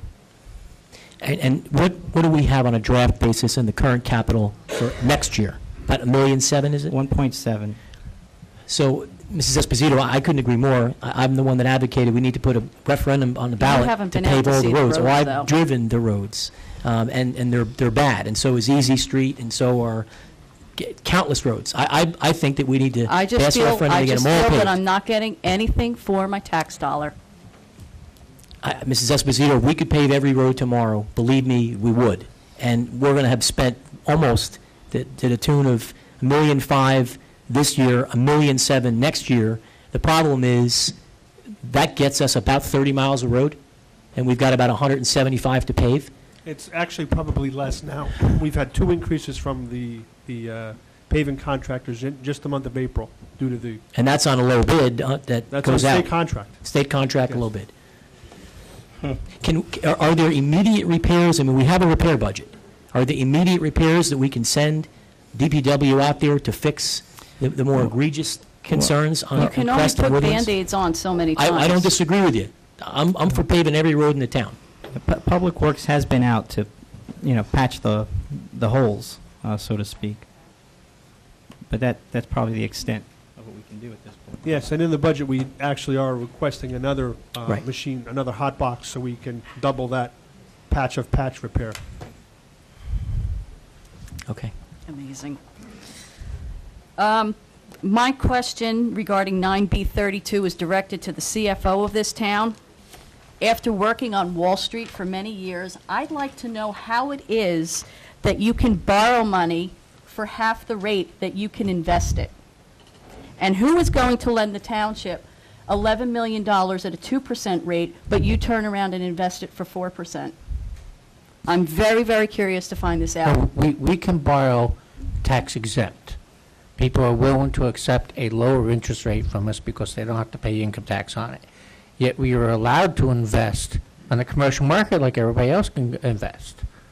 Right? There are restrictions on our Internal Revenue Code over when and how we can do it. And on the tax anticipation note, as long as I live within certain time restraints, this is one area where we can do that. And if you're making 100% of the money that you're borrowing, is this going to do anything for the taxpayers? Well, certainly it goes into the general fund But of the every taxpayers. year, the tax bill just keeps going up. Well, I mean, the amount of interest that we make, the half of the interest that we make on $11 million for less than a year is certainly not going to offset the entire $10 million tax bill. Now, is this going to be put up for a referendum as well? This is a temporary borrowing. Maybe you can explain again. This is the money that we have to front the Board of Education. Yeah, but in the long run, we're going to wind up paying for this. It's tax anticipation notes. Maybe you can explain this, Mr. Filiatro. This is not a bond like we're buying a piece of property or an equipment and you've got a 30-year mortgage. This is a temporary. It's a temporary less than 1 year note. Yeah. That it's paid off by And do we have a later than choice? next I mean, February. do we have a choice other than to do this? No. No. I mean, it's the only way to We get by the law money must pay the by law. schools their money in July. We'd have to shut down the schools. The taxes are due, your first quarter you pay February 1st, second quarter May 1st, third quarter August 1st is when they're really due. I understand And in that. July, we have to give the school the money up front. We pay it back when August taxes come in, is that correct? That's Mr. correct. Filiatro? That's correct. So that's why we borrow short-term money, just for that reason. Yeah, there is no alternative to do this other than to shut down the school board. Well, my next issue is 9B10. I find it a little offensive that there is a waiver of connection. Ms. Esposito, would you hold on one second? Folks, again, just out of courtesy to Ms. Esposito, believe me when I tell you that the microphone system picks up the talk in the back, and we can't hear her up here. So if you need to have a conversation, I would just please respectfully ask that you take it outside. Go ahead, Mrs. Esposito. Again, I do find it offensive that you're offering businesses that are making money, a lot more money than a homeowner does, to waive one connection when we, as residents, if we're bought sewer, we have to pay the connection fee. Can you give the explanation, Mr. Filiatro, please? Under state law, we must treat everybody equally. Right. So we waive one unit, we have to waive one unit for everybody. But by definition, in our rules and regulations for the sewer, each house is one unit. Okay, so that Right, means... so we're waiving, a residential house in the Route 9 area will not pay a connection fee. Okay, but everybody else does. But everybody else, all the businesses pay Whatever, and they usually calculate out to be more than one equivalent unit. And I think it's And they important to pay- explain, the explanation was the people that lived along Route 9, in order to get Route 9, the sewer service, for increased businesses that'll bring in additional tax revenue, some of those people didn't want to have this done. Am I correct? The people that live in the homes behind it. Yes. Some of them were not thrilled about this. Yes. But they had Yeah, no choice, and so they they were- waived the fees for those people for whom it was outside of their control. And they will be paying the entire $5.2 million cost of that That's the sewer system. They will construction. be assessed an additional tax to pay for that. The businesses will. Everybody along Route 9 that is sewered will be assessed the cost of that construction. Directly on Route Not 9? the sewer users, not the taxpayers. Everybody that is served by that sewer will be assessed their fair share of that cost. Is that directly on Route 9 or the neighborhoods adjacent to Route 9? I believe we just service Route 9, just the commercially zoned property. And there were some homes there that, there were still houses on Route 9. Yeah, there are Not many. there And are that's what this is few, talking but about. And that's what this, I think, was speaking to. because this is very vague the way this is written. And when my husband came home and showed this to me, I got to tell you, my blood pressure went through the roof. Are you more comfortable now with the explanation? Not really, but What else can we so do be to? it. to- So be it. Okay. I mean, I just think the cost of sewer in general is way too expensive, especially when you got people such as my husband and I that are going to incur major costs to redo our septic You system. know that we cut the sewer rate last year. No. We did. How much was it, and what it is it Philly actually? Outro 161 to was 153. It was the first time it had ever been reduced. 161 to 154. Yeah. It went down, and because of the slowdown in residential growth, we don't have new entities coming online, and we're running pretty close to the vest in operating the sewer budget. And Mr. Filiatro testified to that at our last budget workshop. With that, my last note is with this hotel. And there are some major things that when the plans were looked at, there still are some things that have not been addressed. First and foremost, and one of the most important things, is the runoff to the homes directly adjacent to the parcel in question. The water runoff, that there's no provision for oil and other runoff separators. You've got some nasty things, you know, people's cars aren't always well maintained, so you've got antifreeze going into the water system, oil, power steering fluid. I don't have to go on. And I think we need to really address that. Second, just to touch on it real quick, I think this must be 7 buildable acres. And it will be. Must be. We've all agreed on that. There's one other thing. I took a ride up and down Route 9, and I did a mileage count. There's several parcels of land up for sale. One of them is Blewett's Junkyard. That's an 18-acre lot. It is 1.5 miles away from 195. Did anybody ever look at that? It's actually sold, I think, right? We don't know what land purchasers may want to buy, and whether people have or haven't looked at those entities. I don't know that that's something that we could. There's several other parcels of There are land, many. too. There's 18 acres, there's 9 acres, With there's the 11 advent acres. of sewer service on Route 9, it's becoming an option now for someone to put a business there that wasn't there when there wasn't sewer service. And last but not least is obviously the light and the noise pollution coming from this area. This one that is proposed is directly next to a very small and older residential neighborhood. It must be addressed. It has to be. I think so that you know, Mrs. Esposito, we are not in possession of a request for an application on that site. The planning board is not in possession of an official application for that site. Well, going back, we And- do have preliminary site plans for it. Clearly, but no one, so that you know this, and a lot of people have asked, there's nothing right now on an official basis in front of any body that I'm aware of. I don't know, Mr. Nunziato, is anything down at the planning board office? An application that's been deemed Okay, there's only one Mr. Nunziato in the room, and I'd ask that Mr. Nunziato answer the question. Jesus, God. My office does not get submitted copies of that stuff, but Okay. I will tell you exactly what is on there. in the morning, because it doesn't Okay. come by my desk. It does go through the planning board process. Thank you, Mr. Nunziata. Well, I would like to get a copy of that. It is public record. Okay. I would like to get a copy of that. And you just need to put the residents First. in Agreed. this. You know, you keep saying, you know, I understand that you need to bring ratables in it, but, you know, we don't feel it. We don't feel any relief. And with this right up against a residential neighborhood, I think you need to go back to the drawing board more. Thank you. Thanks, Mrs. Esposito. Mr. Marciniak. Is he here? Oh, there he is.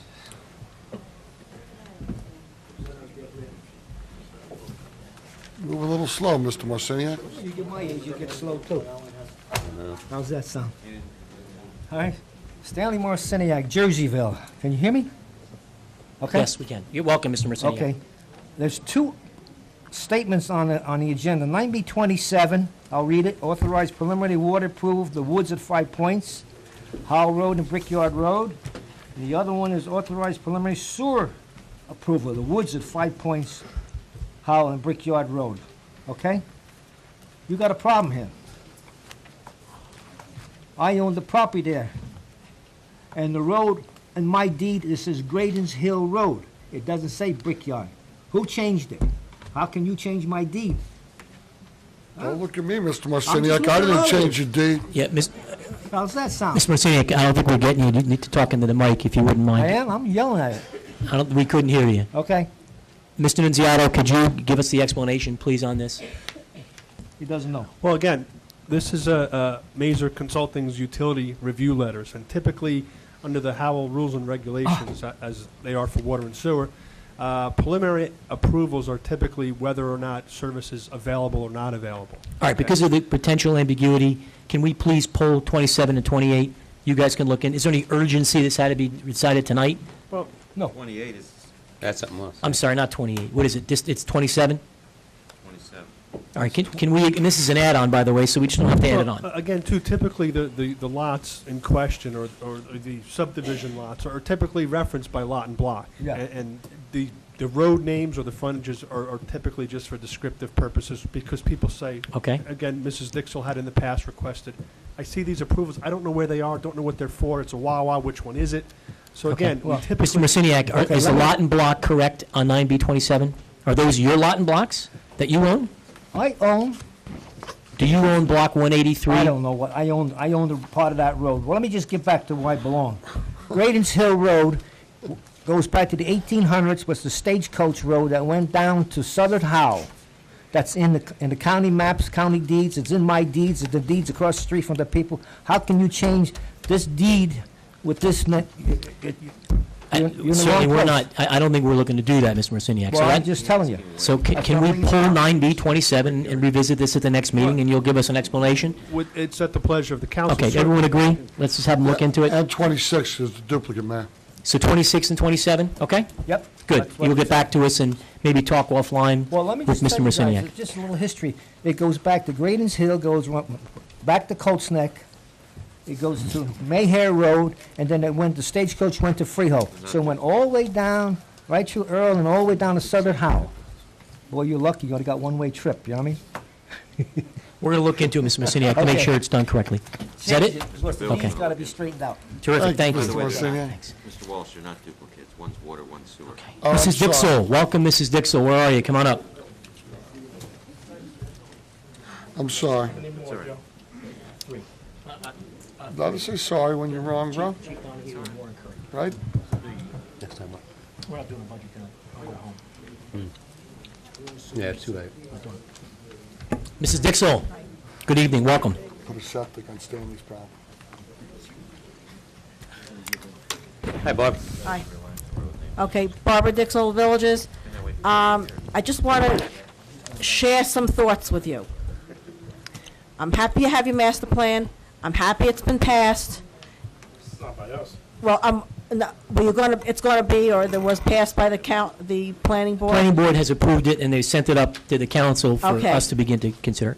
Over the years, and listening to a lot of sidebar conversations out in the hall, and all kinds of little and all kinds of planning board meetings and zoning board meetings. I've heard comments from professionals, I've heard comments from applicants, how Township had a weak master plan, had a weak everything.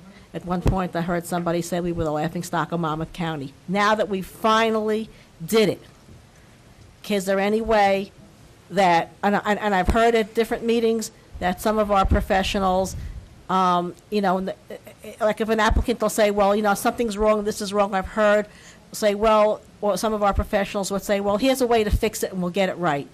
Can we tighten up now that we finally got a document? Can we tighten up and have all of our professionals and boards tighten up and just not help applicants fix their problems? Send them home. They haven't got a problem. Tell them to come back when it's fixed. We shouldn't be helping them fix their problems. Can Mr. Chernyetsky, I got it right. That's pretty close. That was good. Can you put a memo out to the boards or a memo out to board members? We need to tighten up and we need to get tough because, like I said, I've heard over the years many sidebar conversations out there and comments from lawyers and comments from our professionals to help applicants fix a problem or bleeding heart members of boards. We got to tighten up and we got to get tough and we got to hang tough and we got to stop giving this township away. That's my only thought that I want to share with you guys, to please ask them to put out some kind of a memo. Thank you, Mrs. Dixell. Thank you. Okay, we have with us the most honorable firefighter, Bill Donahue. I always like to recognize him that way because he's a great public servant. I apologize, Bill, but I have to do that to you because you're a good man. My name is Bill Donahue. I live at 10 Bass Place. I've been here for 43 years. I don't know if it's true or not, but one of the rumors I heard that if we lower the height for the hotel, that it's a good possibility that the hotel people will not come into this town. I don't know if it's true or not. It'd be a real shame if we lose a rateable of this magnitude for 10 feet. You know, I'm just here to say I'm totally in favor of this hotel. I'm in favor of getting the ratables, the jobs it's going to create, and I really hope that the township, you know, I don't know if we should put it on a referendum or what, but it's a real shame that a handful of people are going to decide what 50,000 people in this town should do. Thank you. Thank you for your comments, Chief. Appreciate it, Chief. Bob Donahue. Yeah, I meant a few words. Good to see both of you. Ms. Migliaccio. Mr. Curry, there's a question mark next to your name. Does that mean you do or don't want to talk tonight? I'll let you know when you call me. Okay. Good evening, Mrs. Migliaccio. Welcome. Hi, Sharon. Good evening. Sharon Carpenter, Miliaccio, Estelle Lane. Hotel ordinance. As you well know, I don't really find a need for a hotel ordinance. They can certainly go to the Zoning Board of Adjustment to get an approval on any site-specific plan that they may have for a hotel. But since you seem to be intent on passing something, I have a few concerns. One, who's going to be the room police? Who's going to make sure that no one's staying there for more than 14 days and no one's changing rooms all the time? Who are we going to hire to do that? Because that's going to be a full-time job, making sure that people aren't staying there more than 14 days. Mr. Mayor, if I may. Ms. Malabi, of course. I have no answers as to who's going to be hired to do that and so forth. I keep hearing about this 14-day limit, and I actually have a problem with it. I don't believe that we, as a council member, should limit the amount of staying time on this at these hotels. For instance, myself and other professionals travel from time to time, and we sometimes get assigned to a different location outside of the state where we may have to, we're required to stay longer than 14 days. I was going to get to that, too. You're going to send us packing after 14 days to the next hotel. I mean, that's a possibility if that's what the council decides to do. I'm not in favor of it. That's fine. Obviously, we'll respect that. Also, I have a problem with people like, for instance, you have the Blue Cross here in town, next town over, which I know some of the players do stay at hotels for the season. Are we going to prevent these players from staying at these hotels more than 14 days? I have a problem with that, personally. And I respect your position on it. I totally respect it. Well, I didn't finish my position on it, so you Yeah. only got the half of it, because Okay. I was going to get into that. I have family members who work for the government. There are times when they have to be on assignment more than 14 days. They need to stay at places, I believe, she said, that allow stays up to 30 days. So this whole thing is problematic, because now how do you distinguish people who are here on business from people who are just using it as a residence? It's problematic. It's something that needs to be thought through. I don't know what the answer is to that. I don't know how you can police something like that. I think if you're going to allow longer stays, you're going to maybe get an element in that you may not want, because this is why you're putting the 14-day restriction. On the other hand, if you have the 14-day restriction, yes, it closes us out from those players from the Blue Claws, which do indeed, many of them stay in hotels while they're here. Government employees, which may be on assignment here for an extended period. So this is something very God bless you. problematic. Bless you. The other thing is this 7 acres. How many parcels do you think we have on Route 9 and Route 33 that are 7 acres? I'd rather not guess. I'm sure it's plenty, but I'd rather not guess. I have my boards at home, so I'll be counting. Well, we asked, And- we challenged it. Yeah, well, we know that sometimes the information is not always as accurate as maybe it should be. So I'll be counting. I can tell you that there's 2 parcels across from my street, right on a jug handle. They are both more than 10 acres, and they are both for sale. So that's only 2. And there's several other parcels that are for sale or have just sold to entities up and down Route 9, and there are parcels on Route 33. The other thing is, you also have to look at parcels that can be kind of brought together, contiguous parcels that are owned by separate people or owned by the same person. The site that Target and Lowe's sits on was owned by several different people. And they all came together, and that's quite a large parcel. And we have a large shopping center, which, I could live without the traffic, but it is rather convenient for it to be right there. The Stop and Shop, the Target, the Lowe's. I quite enjoy having shopping that close. I don't enjoy the traffic, but one can't come without the other. So these are several things that we really need to think through, and these are things that if we left it the way it is, in which if someone wants to put a hotel here, they would have to go to the zoning board. They could get a ruling site-specific and be ruled on the merits and also the concerns of the residents, and weigh both the pros and the cons of having a hotel at that specific site. I'm not against a hotel. If they decide to put one on one of those parcels across from my road, you're not going to hear from me. I think that's a great place. It's right near the funeral home. I know several people several people have said to me that, if they need to come into town for a funeral and they have no place to stay. They have no place to stay. That's a terrible time to not have a place to stay if you have to attend something as somber as that. So, there's There's many reasons, good reasons, to have a hotel here. I'm certainly not against a hotel.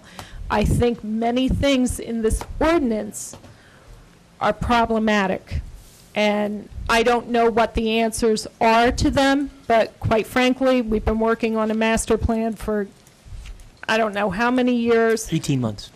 Well, This time around. this time around. This time around. Yeah, I can't speak to Yeah. previous. Well, 18 months, no one realized that maybe someone might want to put a hotel here. So we have to now do it very quickly. And I think this hotel that wants to go in by 195 is a concern. It's a bad place for a hotel. It's a bad place to make those residents live with something like that behind their homes. My opinion only, but that's a bad place for it. That parcel was originally a residential parcel. At some point, it was changed to a highway development zone, probably without the knowledge of the people who live adjacent to it, because when some of those changes were made, no one was notified. Same with the farm right next door to me. All of a sudden, it showed up as a highway development zone. Several parcels on Route 9 this has happened to. So you can't say these people knew what they were getting into when they bought there, because probably for most of them, when they bought, that was residential. Do you really want to do this to the residents? I just don't think this is the right place. I think the ordinance has problems, and I implore all of you to think this through very carefully and maybe find another alternative to bring a hotel here. And quite frankly, I don't know why the owner of this hotel is so against going to the zoning board. It leads me to believe that there's possibly a problem in his plan, that if he had to go before a board where he had to stand on the merits of his design, he would be turned down. Thank The only you. thing I would Thanks, say, Mr. Sharon, Ganacho. to that is that, at least my understanding is that we're not voting an ordinance to fit a hotel in any particular area or any particular lot. And that's a problem, because you have an area that's behind some people's houses. Okay. That's a bad place to put a hotel. Right, but what I'm saying is, I don't think that that's really up to us up here to decide where the hotel should or shouldn't go. No, it should be up to the zoning board of adjustment where it I goes. understand that. And eventually it will be in front of. Well, the- it will be in front of the planning board, and if they meet all the conditions of the ordinance, Right. you can't say no I understand to it. that. And that's a problem. So you need to look at every single parcel a hotel can fit on and say, do we want to take the chance of having a hotel there? I submit that you do not want a hotel behind residents' houses. That's, and that parcel will be the first parcel to go, because you know you have someone who wants to build there. That's all I'm saying. Thank you. Thanks, Ms. Miglaccio. Mr. Curry, do you want your time? You're the last person on the list, Mr. Curry. Because he actually waved to me the same way Ms. Migliaccio did to have her name added to the list. Ms. Migliaccio, right, didn't you acknowledge you wanted to be added to the list? You did. And Mr. Curry did the same thing. Go ahead, Mr. Curry. Warren Curry, Georgia Tavern Road. Mrs. Migliaccio made some nice points, some good points there. So did Mr. Donahue. I remember, let me just say this. There is nothing you could do in this town without meeting with some opposition. No matter where you want to put anything, someone will oppose it. I mean, it's just the nature of things. People don't want any change where they live. If you happen to live in an industrial or a commercial zone, you might expect that something might happen someday, that somebody might put something there that doesn't please you. On the other hand, I've seen things come and go in a lifetime, and some of the opposition, after 2 weeks after the thing is built, They don't even see it anymore. They didn't want the reservoir here. The reservoir's here, people enjoy it. What used to be a flea market up there by Regal Plaza now, they put so many restrictions on revamping that thing that nobody could succeed in business there. If we're trying to attract business to help us afford to live in this town and afford the taxes, which we can't anyway, but we have to also be aware of the fact that you have to, if you're going to allow business to come here, you ought to not restrict it so badly that it can't survive or that it wouldn't be built. And that seems to be the direction we're taking here. I personally, my opinion is a 6-story hotel there, 2 weeks after it's built, the people won't even see it anymore. Yeah. That's my opinion. That's my opinion. Hold on one second. Ladies and gentlemen, folks, we're all grown-ups. Everyone's entitled to their opinion. No one shouted at anybody else. Folks, come on, please. I think it would be an asset to the town. I think it would bring in revenue that's sorely needed. You know, I've been watching through a couple of years now. Mr. Mayor, I can't. Mr. Curry, you got to wait 1 second. Can I just say something real quick? Mr. Curry obviously disagreed with your statements before, and he did not comment. At least I didn't hear him. Can you allow him, obviously you disagree with his comments, allow him the time, the respect that he showed you guys, please. Just let the men speak. Thank you. Thank you. Kind of disturbed my train of thought, but I just wanted to say that I think that the hotel could be a good thing. It could be an asset to the town. It could be something pleasant to look at. It would bring in proper revenue. It's a perfect place for a hotel. It has some problems. The traffic problem, a big one that I would point out if it came before the planning board. I would point out that something had to be done about the people traveling west on 195, have no way to get there unless they come out to Route 9 and come down, you know, on the roads that exist now where we don't want any more traffic. I don't know how that would be solved, but there are problems with it. What I would urge you to do is take another look at this ordinance before we go into it and build restrictions in it that would prevent someone from building something like that. There's another thing I recall too, historically. Lane's Mill, when it was going to be built, the people in Thousand Oaks Development, where they took 1,000,000 oaks down and called it Thousand Oaks Development, they opposed having a theater there. And what do we need in this town? We need a theater in this town. You know, we need a hotel in this town.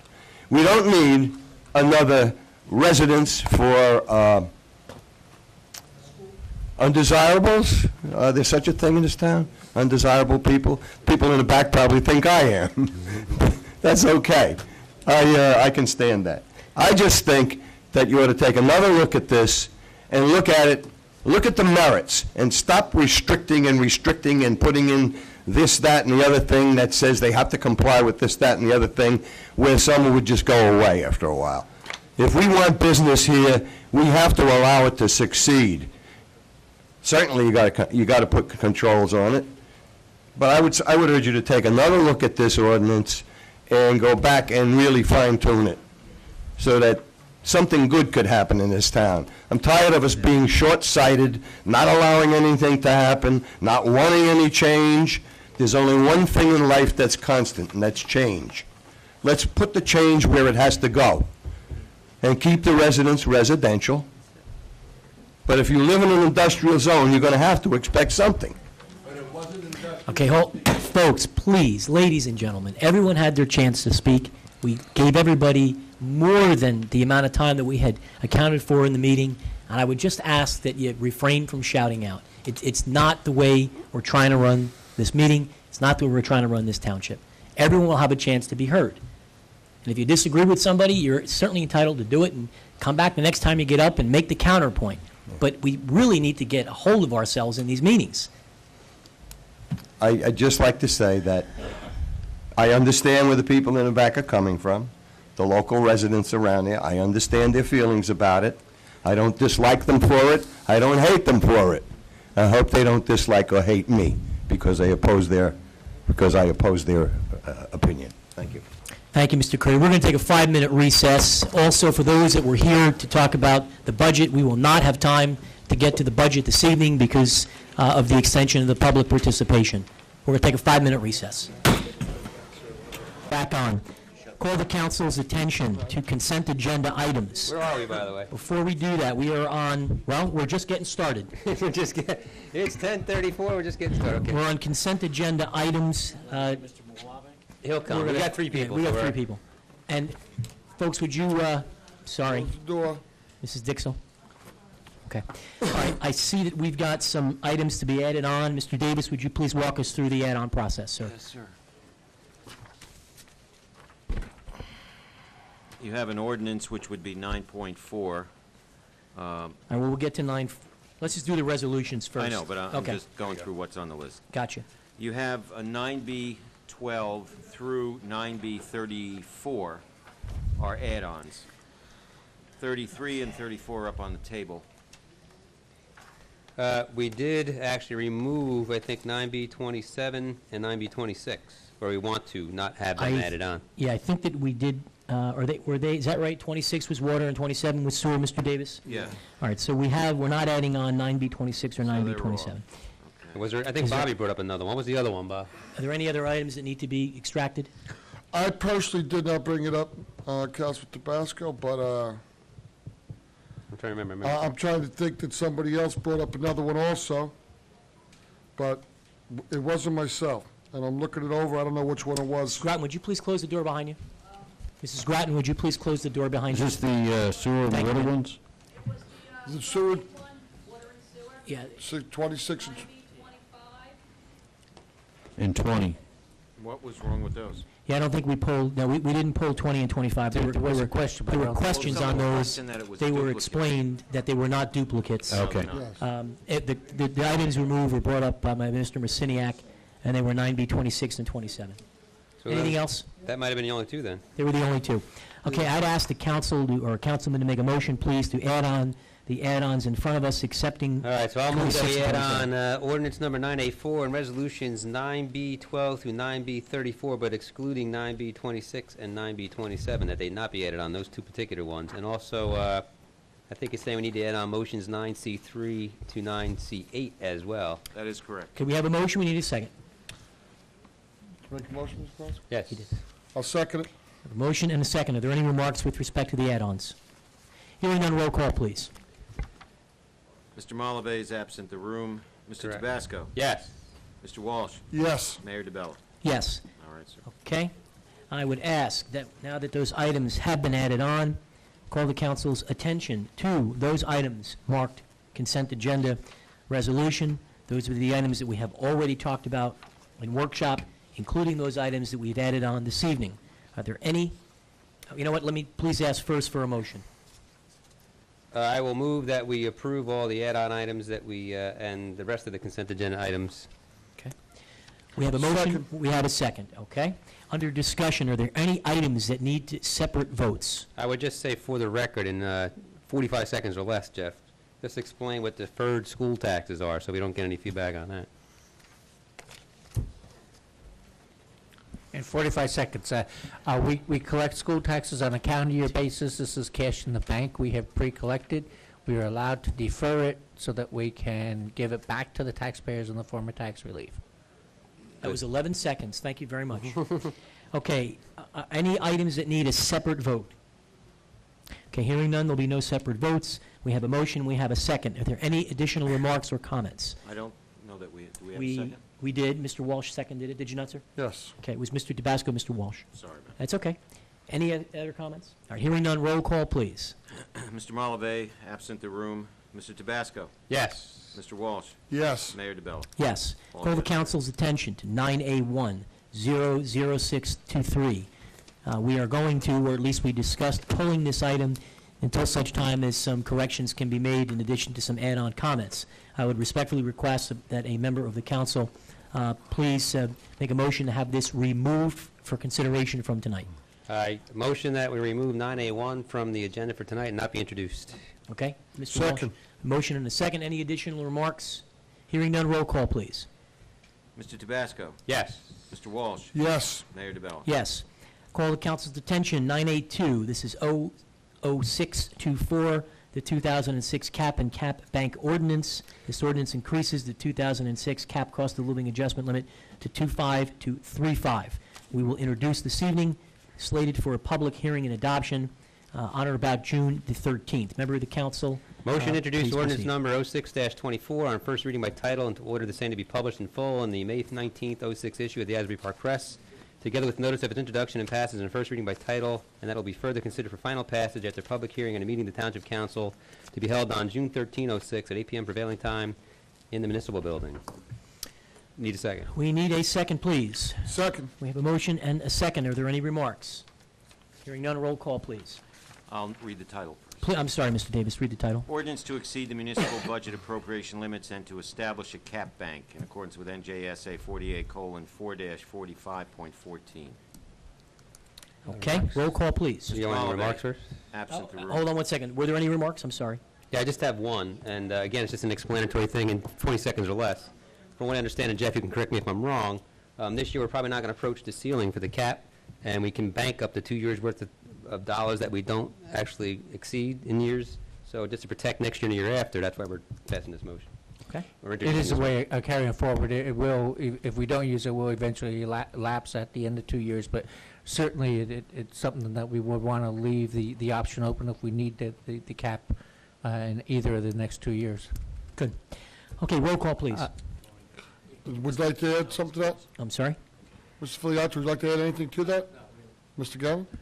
Not with that one, but I have another item that just dawned on me. We need 4 votes for 9B32, so if we want to pull that off. Well, he's back. On And 9B32? That's the Juan is now TANs. back. All right, so when Mr. Malave, after we get through these 9A2, we'll get to 3 and 4, and then we will go back and do 32 separately. So just, Mr. Davis, would you please remind us procedurally when we're done with the ordinances? Yes, we still have Okay. to go to 8A1 after these. 8A1? To where? We're going to go back to All right, yeah, that's 8A1. the coin toss stuff. Public hearing. Oh, geez, I'm sorry, you're right. I was going to do the introduction, easy Sorry, ones first. You're already in the middle. Let's finish all the introductions and Okay, we're on 9A2. We've had motion, second, and comments. Any final comments? Hearing none, roll call, please. Mr. Malave? Yes. Mr. Tabasco? yes. Mr. Walsh? Yes. Mayor DeBella? Yes. All yes. 9A3, which is the acquisition of portion block 110, lot 89, Freewood Acres Park. This ordinance authorizes the acquisition of funds consistent with the park plan. I would ask that someone please read the appropriate statements. Motion to introduce ordinance number 06-25 on first reading by title and to order the same to be published in full in the May 19th, 06 issue of the Asbury Park Press, together with notice of introduction and passage on first reading by title, and that will be further considered for final passage at the public hearing and a meeting of the Township Council to be held on June 27, 06 at 8 p.m. prevailing time in the municipal building. The motion, we need a second. Second. We have a motion and a second. Mr. Davis, would you please read the title of the ordinance? An ordinance of the Township of Howell, Monmouth County, New Jersey, authorizing the acquisition of a portion of Block 110, Lot 89, in accordance with the provisions of NJSA 48:12-1 et sec, and for the sum of $10,000. Okay. Any remarks? Hearing none, roll call, please. Mr. Malave? Yes. Mr. Tabasco? Yes. Mr. Walsh? Yes. Mayor DeBella? Yes. All yes. Okay, we're going to go to 9A4, and this is an item we just added on. I'd ask the member of the council to please proceed. Motion to introduce ordinance number 06-26 on first reading by title and to order the same to be published in full in the May 1906 issue of the Asbury Park Press, together with notice of its introduction and passage on first reading by title, and that will be further considered for final passage after public hearing and meeting of the Township Council to be held on June 27, 06 at 8 p.m. prevailing time in the municipal building. Okay, we need a Second, second. Mayor. We have a motion, we have a second. Mr. Davis, would you please read the title of the ordinance? An ordinance of the Township of Howell, Monmouth County, New Jersey, authorizing the acquisition of an easement being a portion of Block 3.02, Lot 14, comprising 2,916 square feet for the sum of $5,000. Any remarks? Mr. Mayor, this is the lot, I'm sorry I walked in late. It's okay.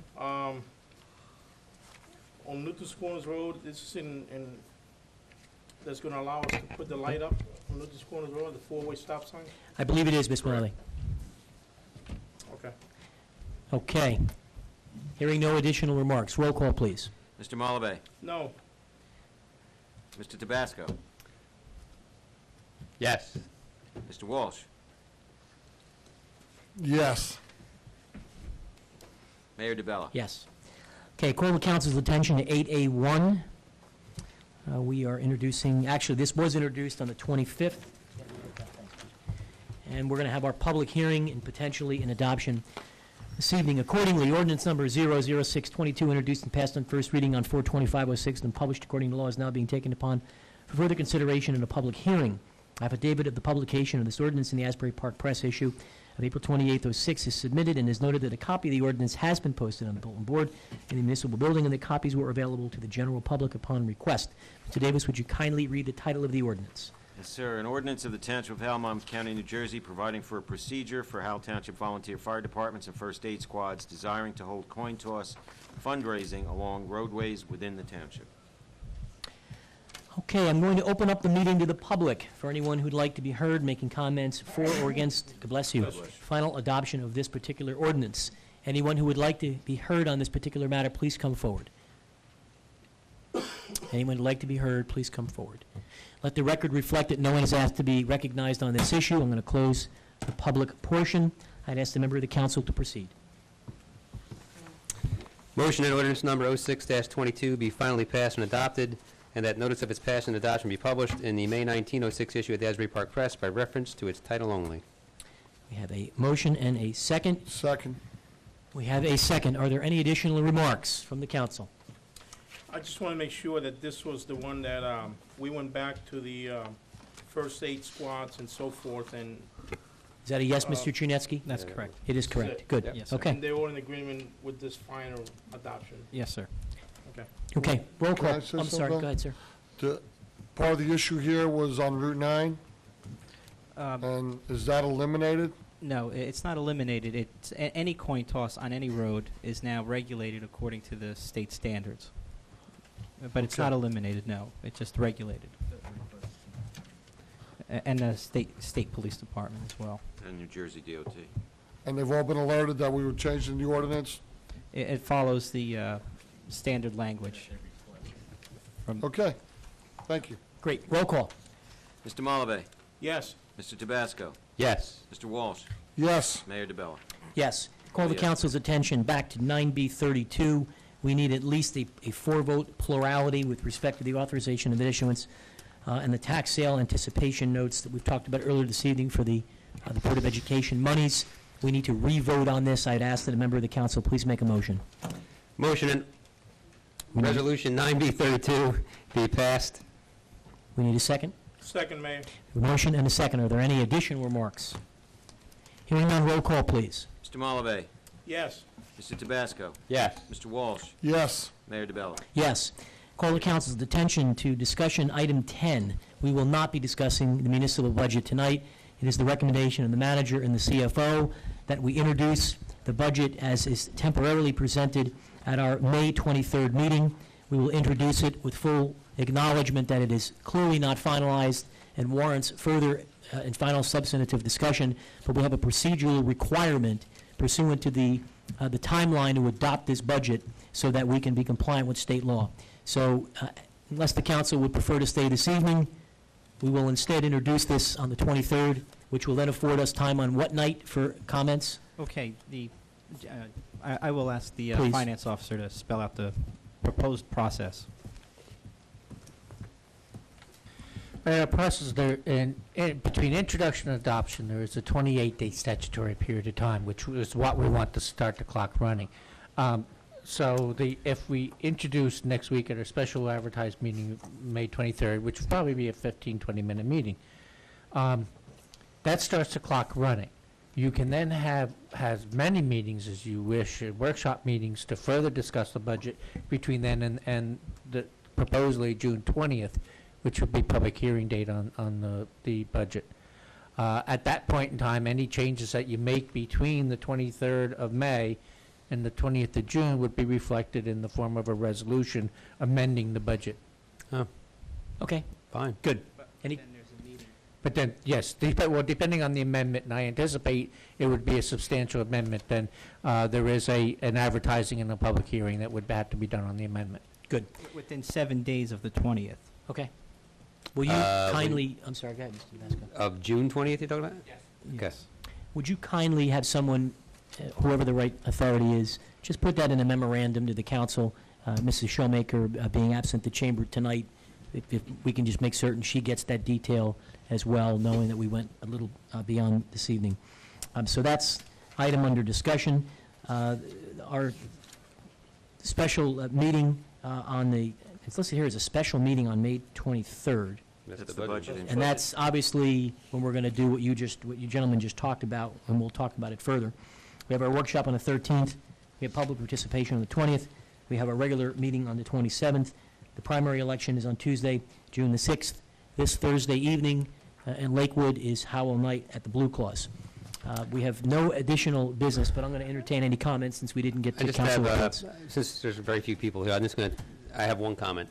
When I was reading through our packets the last several days, one of them was from the Manasquan Regional River Sewer Authority, and I noticed that in their reorganization meeting this year, they actually picked Mindy Factor to be the chairperson. So I wanted to follow up with Tom.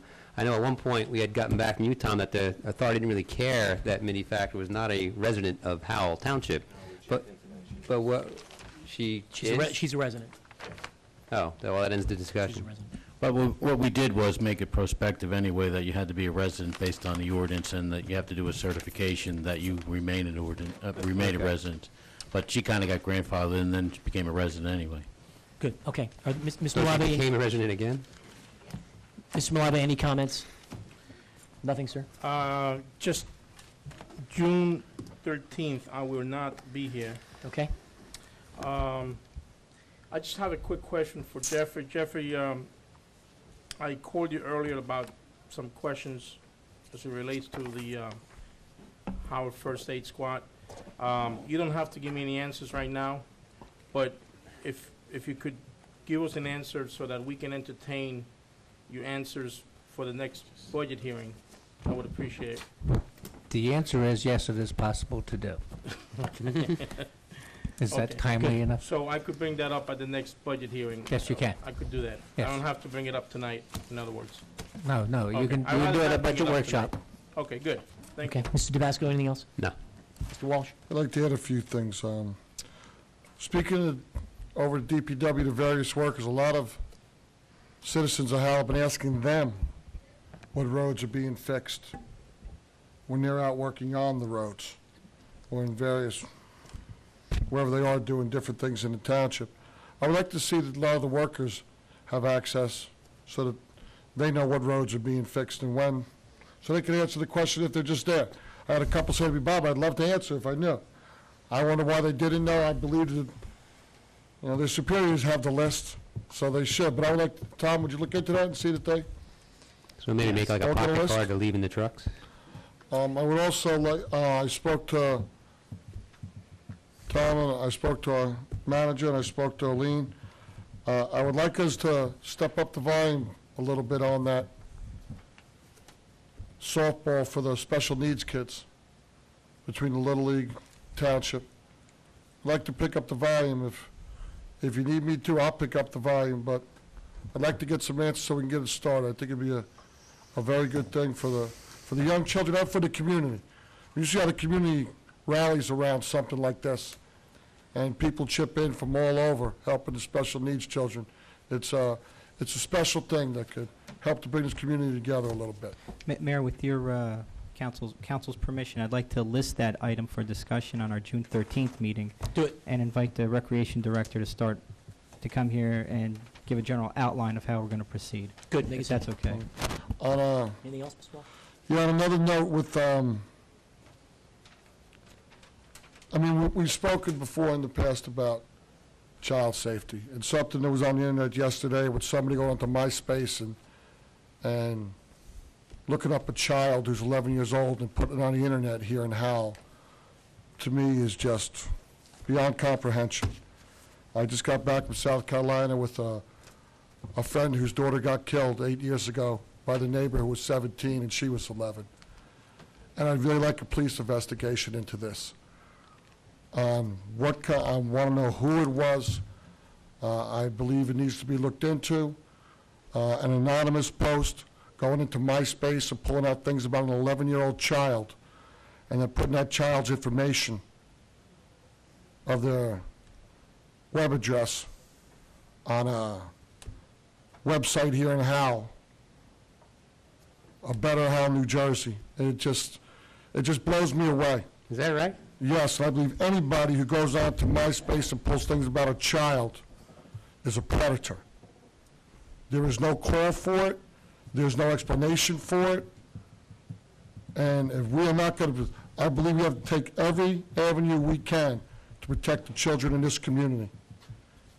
I'm a lot more upset about it than I'll be at this moment, but I will be at the police station tomorrow. I want to fully investigate it. I want answers to this. I do not want our children being compromised for anybody. And to me, our children are being compromised if somebody would do something like that. Okay. But we'll get you what details we can on that. Anybody else from the council about that? Well, you're not saying it was a township employee, right? Or- But I have no idea who it was. It was anonymous posting about an 11-year-old child. That's despicable. It needs to be looked at by the proper authorities to determine if something happened. I don't know that this is the council's purview to do it. As a private citizen, I If you'd applaud. like me to hire an attorney, I will hire an attorney and go after this myself. You're certainly at whatever liberty, if that's what you'd like to do, but, I mean, we have a police department. If somebody believes that criminal wrongdoing was done, then the police should explore it. I don't think anyone needs to hire their own attorney to go do that. I just think it's non-negotiable in my eyes that any adult should be pulling up things about an 11-year-old child and putting their information on the internet. I don't think anybody disagrees. No, that's despicable. Nobody disagrees. There was something last week where some DJ was fired somewhere for doing stuff like that. Fired and criminal charges were brought against that DJ. Okay, I want to look into. Yes, If I have comfort that you'll look into it, I'm fine with that. Yeah. If you tell me the direction needs to be for me to do it myself, I will. I will call you tomorrow with whatever details I have and update council as well on the I'm not memo. sure I found. I don't know. Maybe Mr. Walsh Bob can fill you in knows something we offline. don't. Bob, I'm not sure I found it, to be honest with you. Maybe I'm There was just some- naive. No, there's But some somebody wrongdoing. posted something about a minor that lives in town, Yes. and they posted this where? On a Better Howell, New Jersey website. Okay. They went out to myspace.com, which is a website that a lot of young people go on Right. and put little profiles about themselves or speak. They have little chat rooms. An adult pulls it from MySpace things that 11-year-old child put on MySpace and put it on a website here in Howell with their web address, the whole ball of wax. And I'm furious about it. I'm furious about it, okay? Children should not be brought into anything harmful or negative like that under any circumstances. I don't want to go into why it was done, okay? Because there's just no reason. No excuse. It's no excuse. Yeah, to There's it. none whatsoever. But No excuse. I want it looked into. Good. And if not, I'll take it in my own hands. I just want to let everybody know that I will take it in my own hands if need be. I'd rather the council and the township look into it, especially if it's on a website called abetterhowellnewjersey.com. 11-year-olds' information on something like that doesn't make for a better Howell, New Jersey. Well, on that note, I do want to talk about something, and then we're going to close this out, about what will make Howell a better Howell NJ. And unfortunately, I feel like the priest at Sunday Mass talking to the people about why no one comes to church. I have to tell the community, and I know these meetings are televised, so I am going to take it upon myself to speak to the community at large. The behavior of people that come to these meetings is intolerable. The behavior of certain individuals who come to these rooms and treat this chamber as if this is fight night at Madison Square Garden is going to come to an end. We're going to run this municipality like a professional business. We're going to treat each other with respect. We're going to attempt to be tolerant of each other's comments. There is a constant distraction with people who sit in certain portions of this room and carry on discussions while their contemporaries, their neighbors, are attempting to be heard. It is rude. It is unacceptable behavior. We have young people that come into this building for different events. We've had a mock student government day, and those individuals and the people that were there that night behaved better than some of the grown-ups that come into this room. I respect the fact that people get passionate on issues.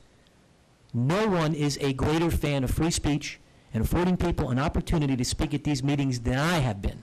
In the time that I have chaired these meetings for nearly a year and a half, we have gone over and above in affording every resident the opportunity to be heard because it is their right, and I feel I work for them. But we will no longer tolerate people coming into this chamber and treating this as if it is the junior varsity basketball game at the local high school, and chanting and cheering on their friends when they agree with someone's comments, and heckling and being disrespectful to others. And I don't really care what their political affiliation is, who they're friends with, and where they're from. We are a community that needs to be respectful of everyone. There are many times when people disagree on an issue, and instead of shouting out at one another or carrying on conversations while one of our professionals is speaking, while a councilman is speaking, while the member of the public is up at the microphone, that is behavior that is unbecoming of the kind of community that Howell Township is. We have a great community with great people. And the behavior of some of those that come into this chamber and treat it as if it is a locker room, in my judgment, is no longer going to be tolerated. And I will ask people, with all due respect and the greatest amount of diplomacy, to excuse themselves if they lack the capability to control themselves during these proceedings. We are conducting the business of the people, and I view this chamber, quite frankly, as a sacred place, because I am doing the business of the people of this community, and the gentleman and lady that sit with me are doing the same. We can all agree to disagree with one another. It is a part of the process, and it's a part of the debate. And it is healthy to have an intellectual dialogue around issues that we disagree on, so that we can vet out all of the topics, so that we can understand what's on people's minds.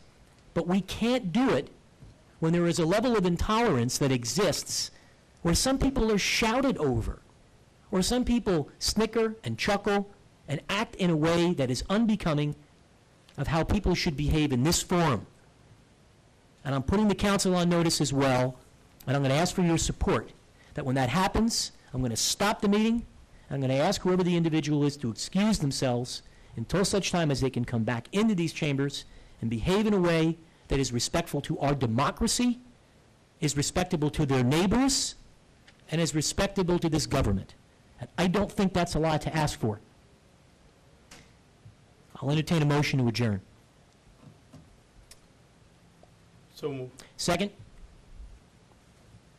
Now, I figure we'd keep this conversation going. I was going to say, I have one comment. Can we make a couple comments based on that, since you brought it up? Absolutely, you can. Joe, I'd love to help you. Deputy Mayor Tabasco, absolutely, you can make a comment. I started this conversation of what you're talking about now. Actually, when we first came up to this day, it's 3.5 years ago. I mean, you mean one, I mean. And you said some things that are right on. This is a business meeting. Politics do not belong in this chamber. Neither do people's opinions about things that are not business issues of the town. So when someone comes up, right now you ask for their name and address, and we actually have this sheet that says, what do you want to talk about? But what also needs to be said before the people actually get into their topic is what is it that they want township officials to do. So when you come up, I'm Pete Tabasco, I live at, whatever I live, I'm not going to name my address right now, but I want to talk about the sewer, and I'd like the officials of the town to do this. Okay, and then basically stick to and there may be 2 or 3 things you want to talk about, but stick to that issue, then we debate, and we're on to the next thing. If somebody gets off of that, where they want to say, that the color of your suit tonight, it should have been white, right, when they get off of township business issues, that stuff can be done offline, outside of these chambers. So it is the public's right to have a public hearing at every council meeting, but no individual has the right. It's a privilege to come in these sacred grounds, as you called it, to be able to speak to the officials of the town. And this chamber should be respected for that. It shouldn't be where you come in and, like you said, it's fight night. It's let's conduct the business of the town. So if they get off of that and they want to get onto personal agenda type stuff, I will fully support you interrupting that and saying, you know what, let's take that out of the chamber after the meeting, but for now, let's stick to the business. I will support you on that. Thank you. Mr. Walsh, you had something on I agree with the mayor.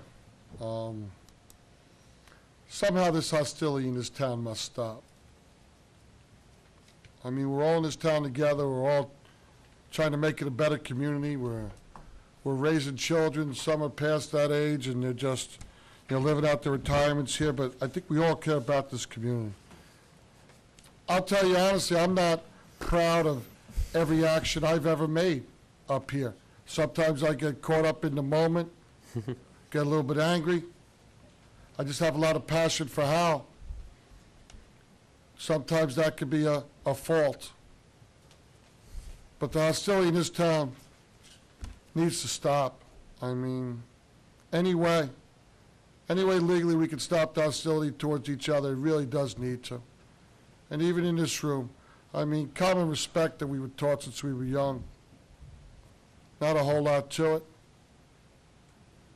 I need to work on it myself. Believe me, I'm not throwing stones at nobody because a boulder may land under my head. But I pray that it stops, not just in this room, but all over this township. I live here. I love raising my family. And some of what's going on in this town with people just breaks my heart. I sure hope that somehow, some way, between everybody, not just the people up here, we can get this town back on the same page together, all working towards a better Howell, because I really believe that's what we all want deep down inside. I'd love to see it. I'd love to be part of it. And I'll back the mayor on this. This room's got to calm down. And it has to be consistent, too. And we've spoken a little bit about that. But for all our sakes, I mean, I think we all have the same cause. Let's work in a little more respectful way towards it. Okay. I'll say something, Mason. Go ahead. Sure. You're the last one left, huh? That's it. I'll make it short. Just one word, respect. Mutual respect for one another. I do see sometimes before, when people walk up, unfortunately, they're very passionate about certain issues, and they wouldn't take their time to come out to these chambers unless they felt that their issue was important enough so that they take time away from their families to come and be heard. However, before they come up, for some reason, they already have in their mind that we, as council members, mayor and council, are against them for some reason, and that's not the case. I can assure you that, as Councilman Walsh stated, we love this township. We live here. We're also a resident. We're not going anywhere. So we want to do the right thing for the township. And I think it was somebody from the audience tonight that claimed that, stated that no matter what we do or say, somebody is not going to agree. And I used to try and please everybody, and I still try to, but I know it's impossible. So I try to listen to the people, value their opinion, and make decisions based on not only their input, but the input of the professionals who we entrust on. We hired these professionals to give us advice, legal advice, to give us what makes sense from an engineering perspective, from planning perspectives. So a lot of the times the people don't have all of the information that we have been privy to make these decisions. And every decision I make, and I can truly speak for everybody sitting up here tonight, including Mrs. Showmaker, who is not here, which I have the utmost respect for, that we all do what we feel in our hearts is the right thing for the township community at large.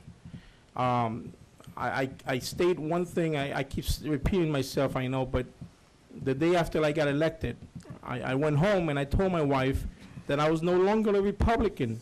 And she's like, oh my God, don't let your mom hear you say that. And I says, well, I'm not. And she's like, what are you talking about? I said, well, I'm a public servant. And when people call upon me for help, or for whatever issue there is, I do not ask whether you're a Republican, Democrat, or independent. Quite frankly, I could care less. And I think we all feel that way. But we as community leaders, we are community leaders because we're sitting up here, we were elected by you guys, or by the majority of you guys. We are community leaders, and people do listen to us, and they want us to stand up and take a position on an issue.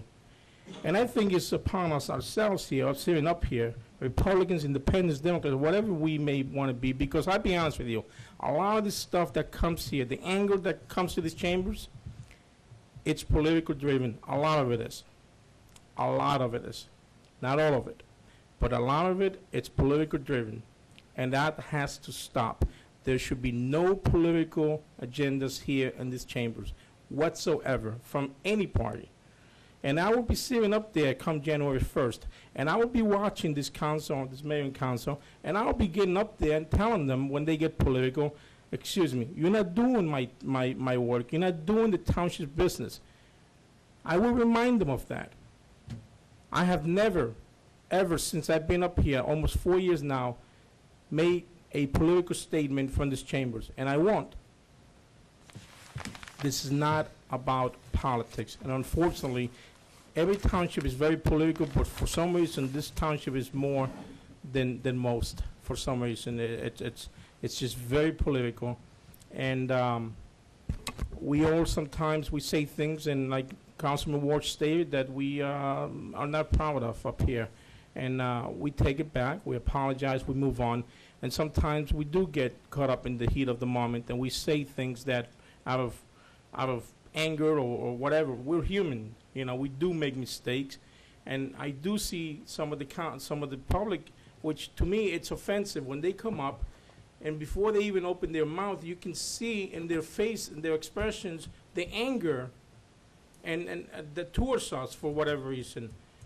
Come here, let us see how we can help you. If you get angry, all we hear is that anger.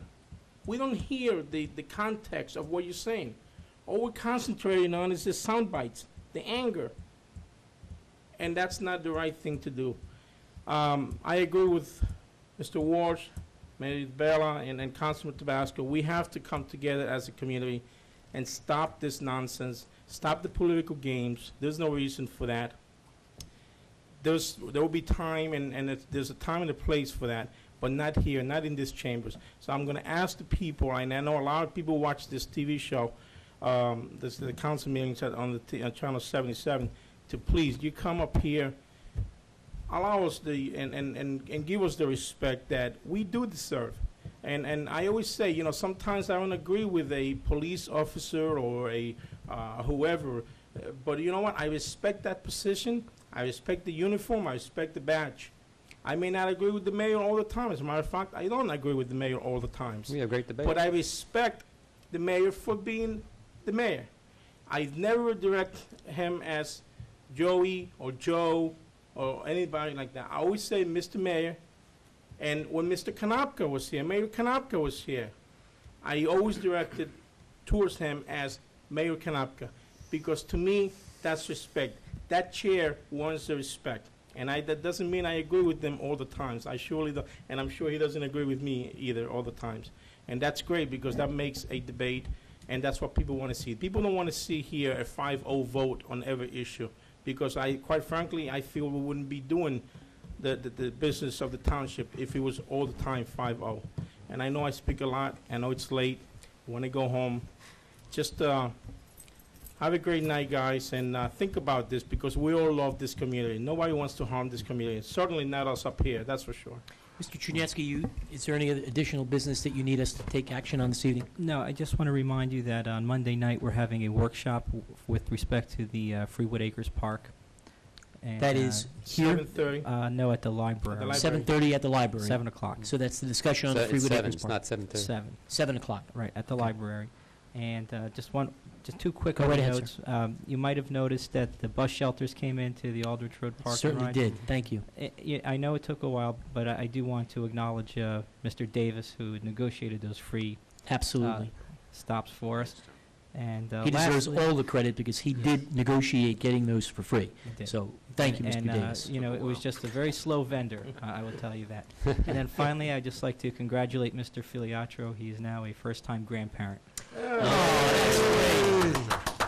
Congratulations, Mr. Filiatro. That's great news. Did you buy, what was it, a boy or girl? Girl. I'm blessed. I was going to say, did you buy him a money tie? Start training early. Got a money skirt. Forget the money tie, Yankee hat and a Frank Sinatra CD. Good way to start off. All right, motion to adjourn. Motion to adjourn, Mayor. We have a second? All those in favor? Aye. Drive home safely, everybody. A meeting adjourned.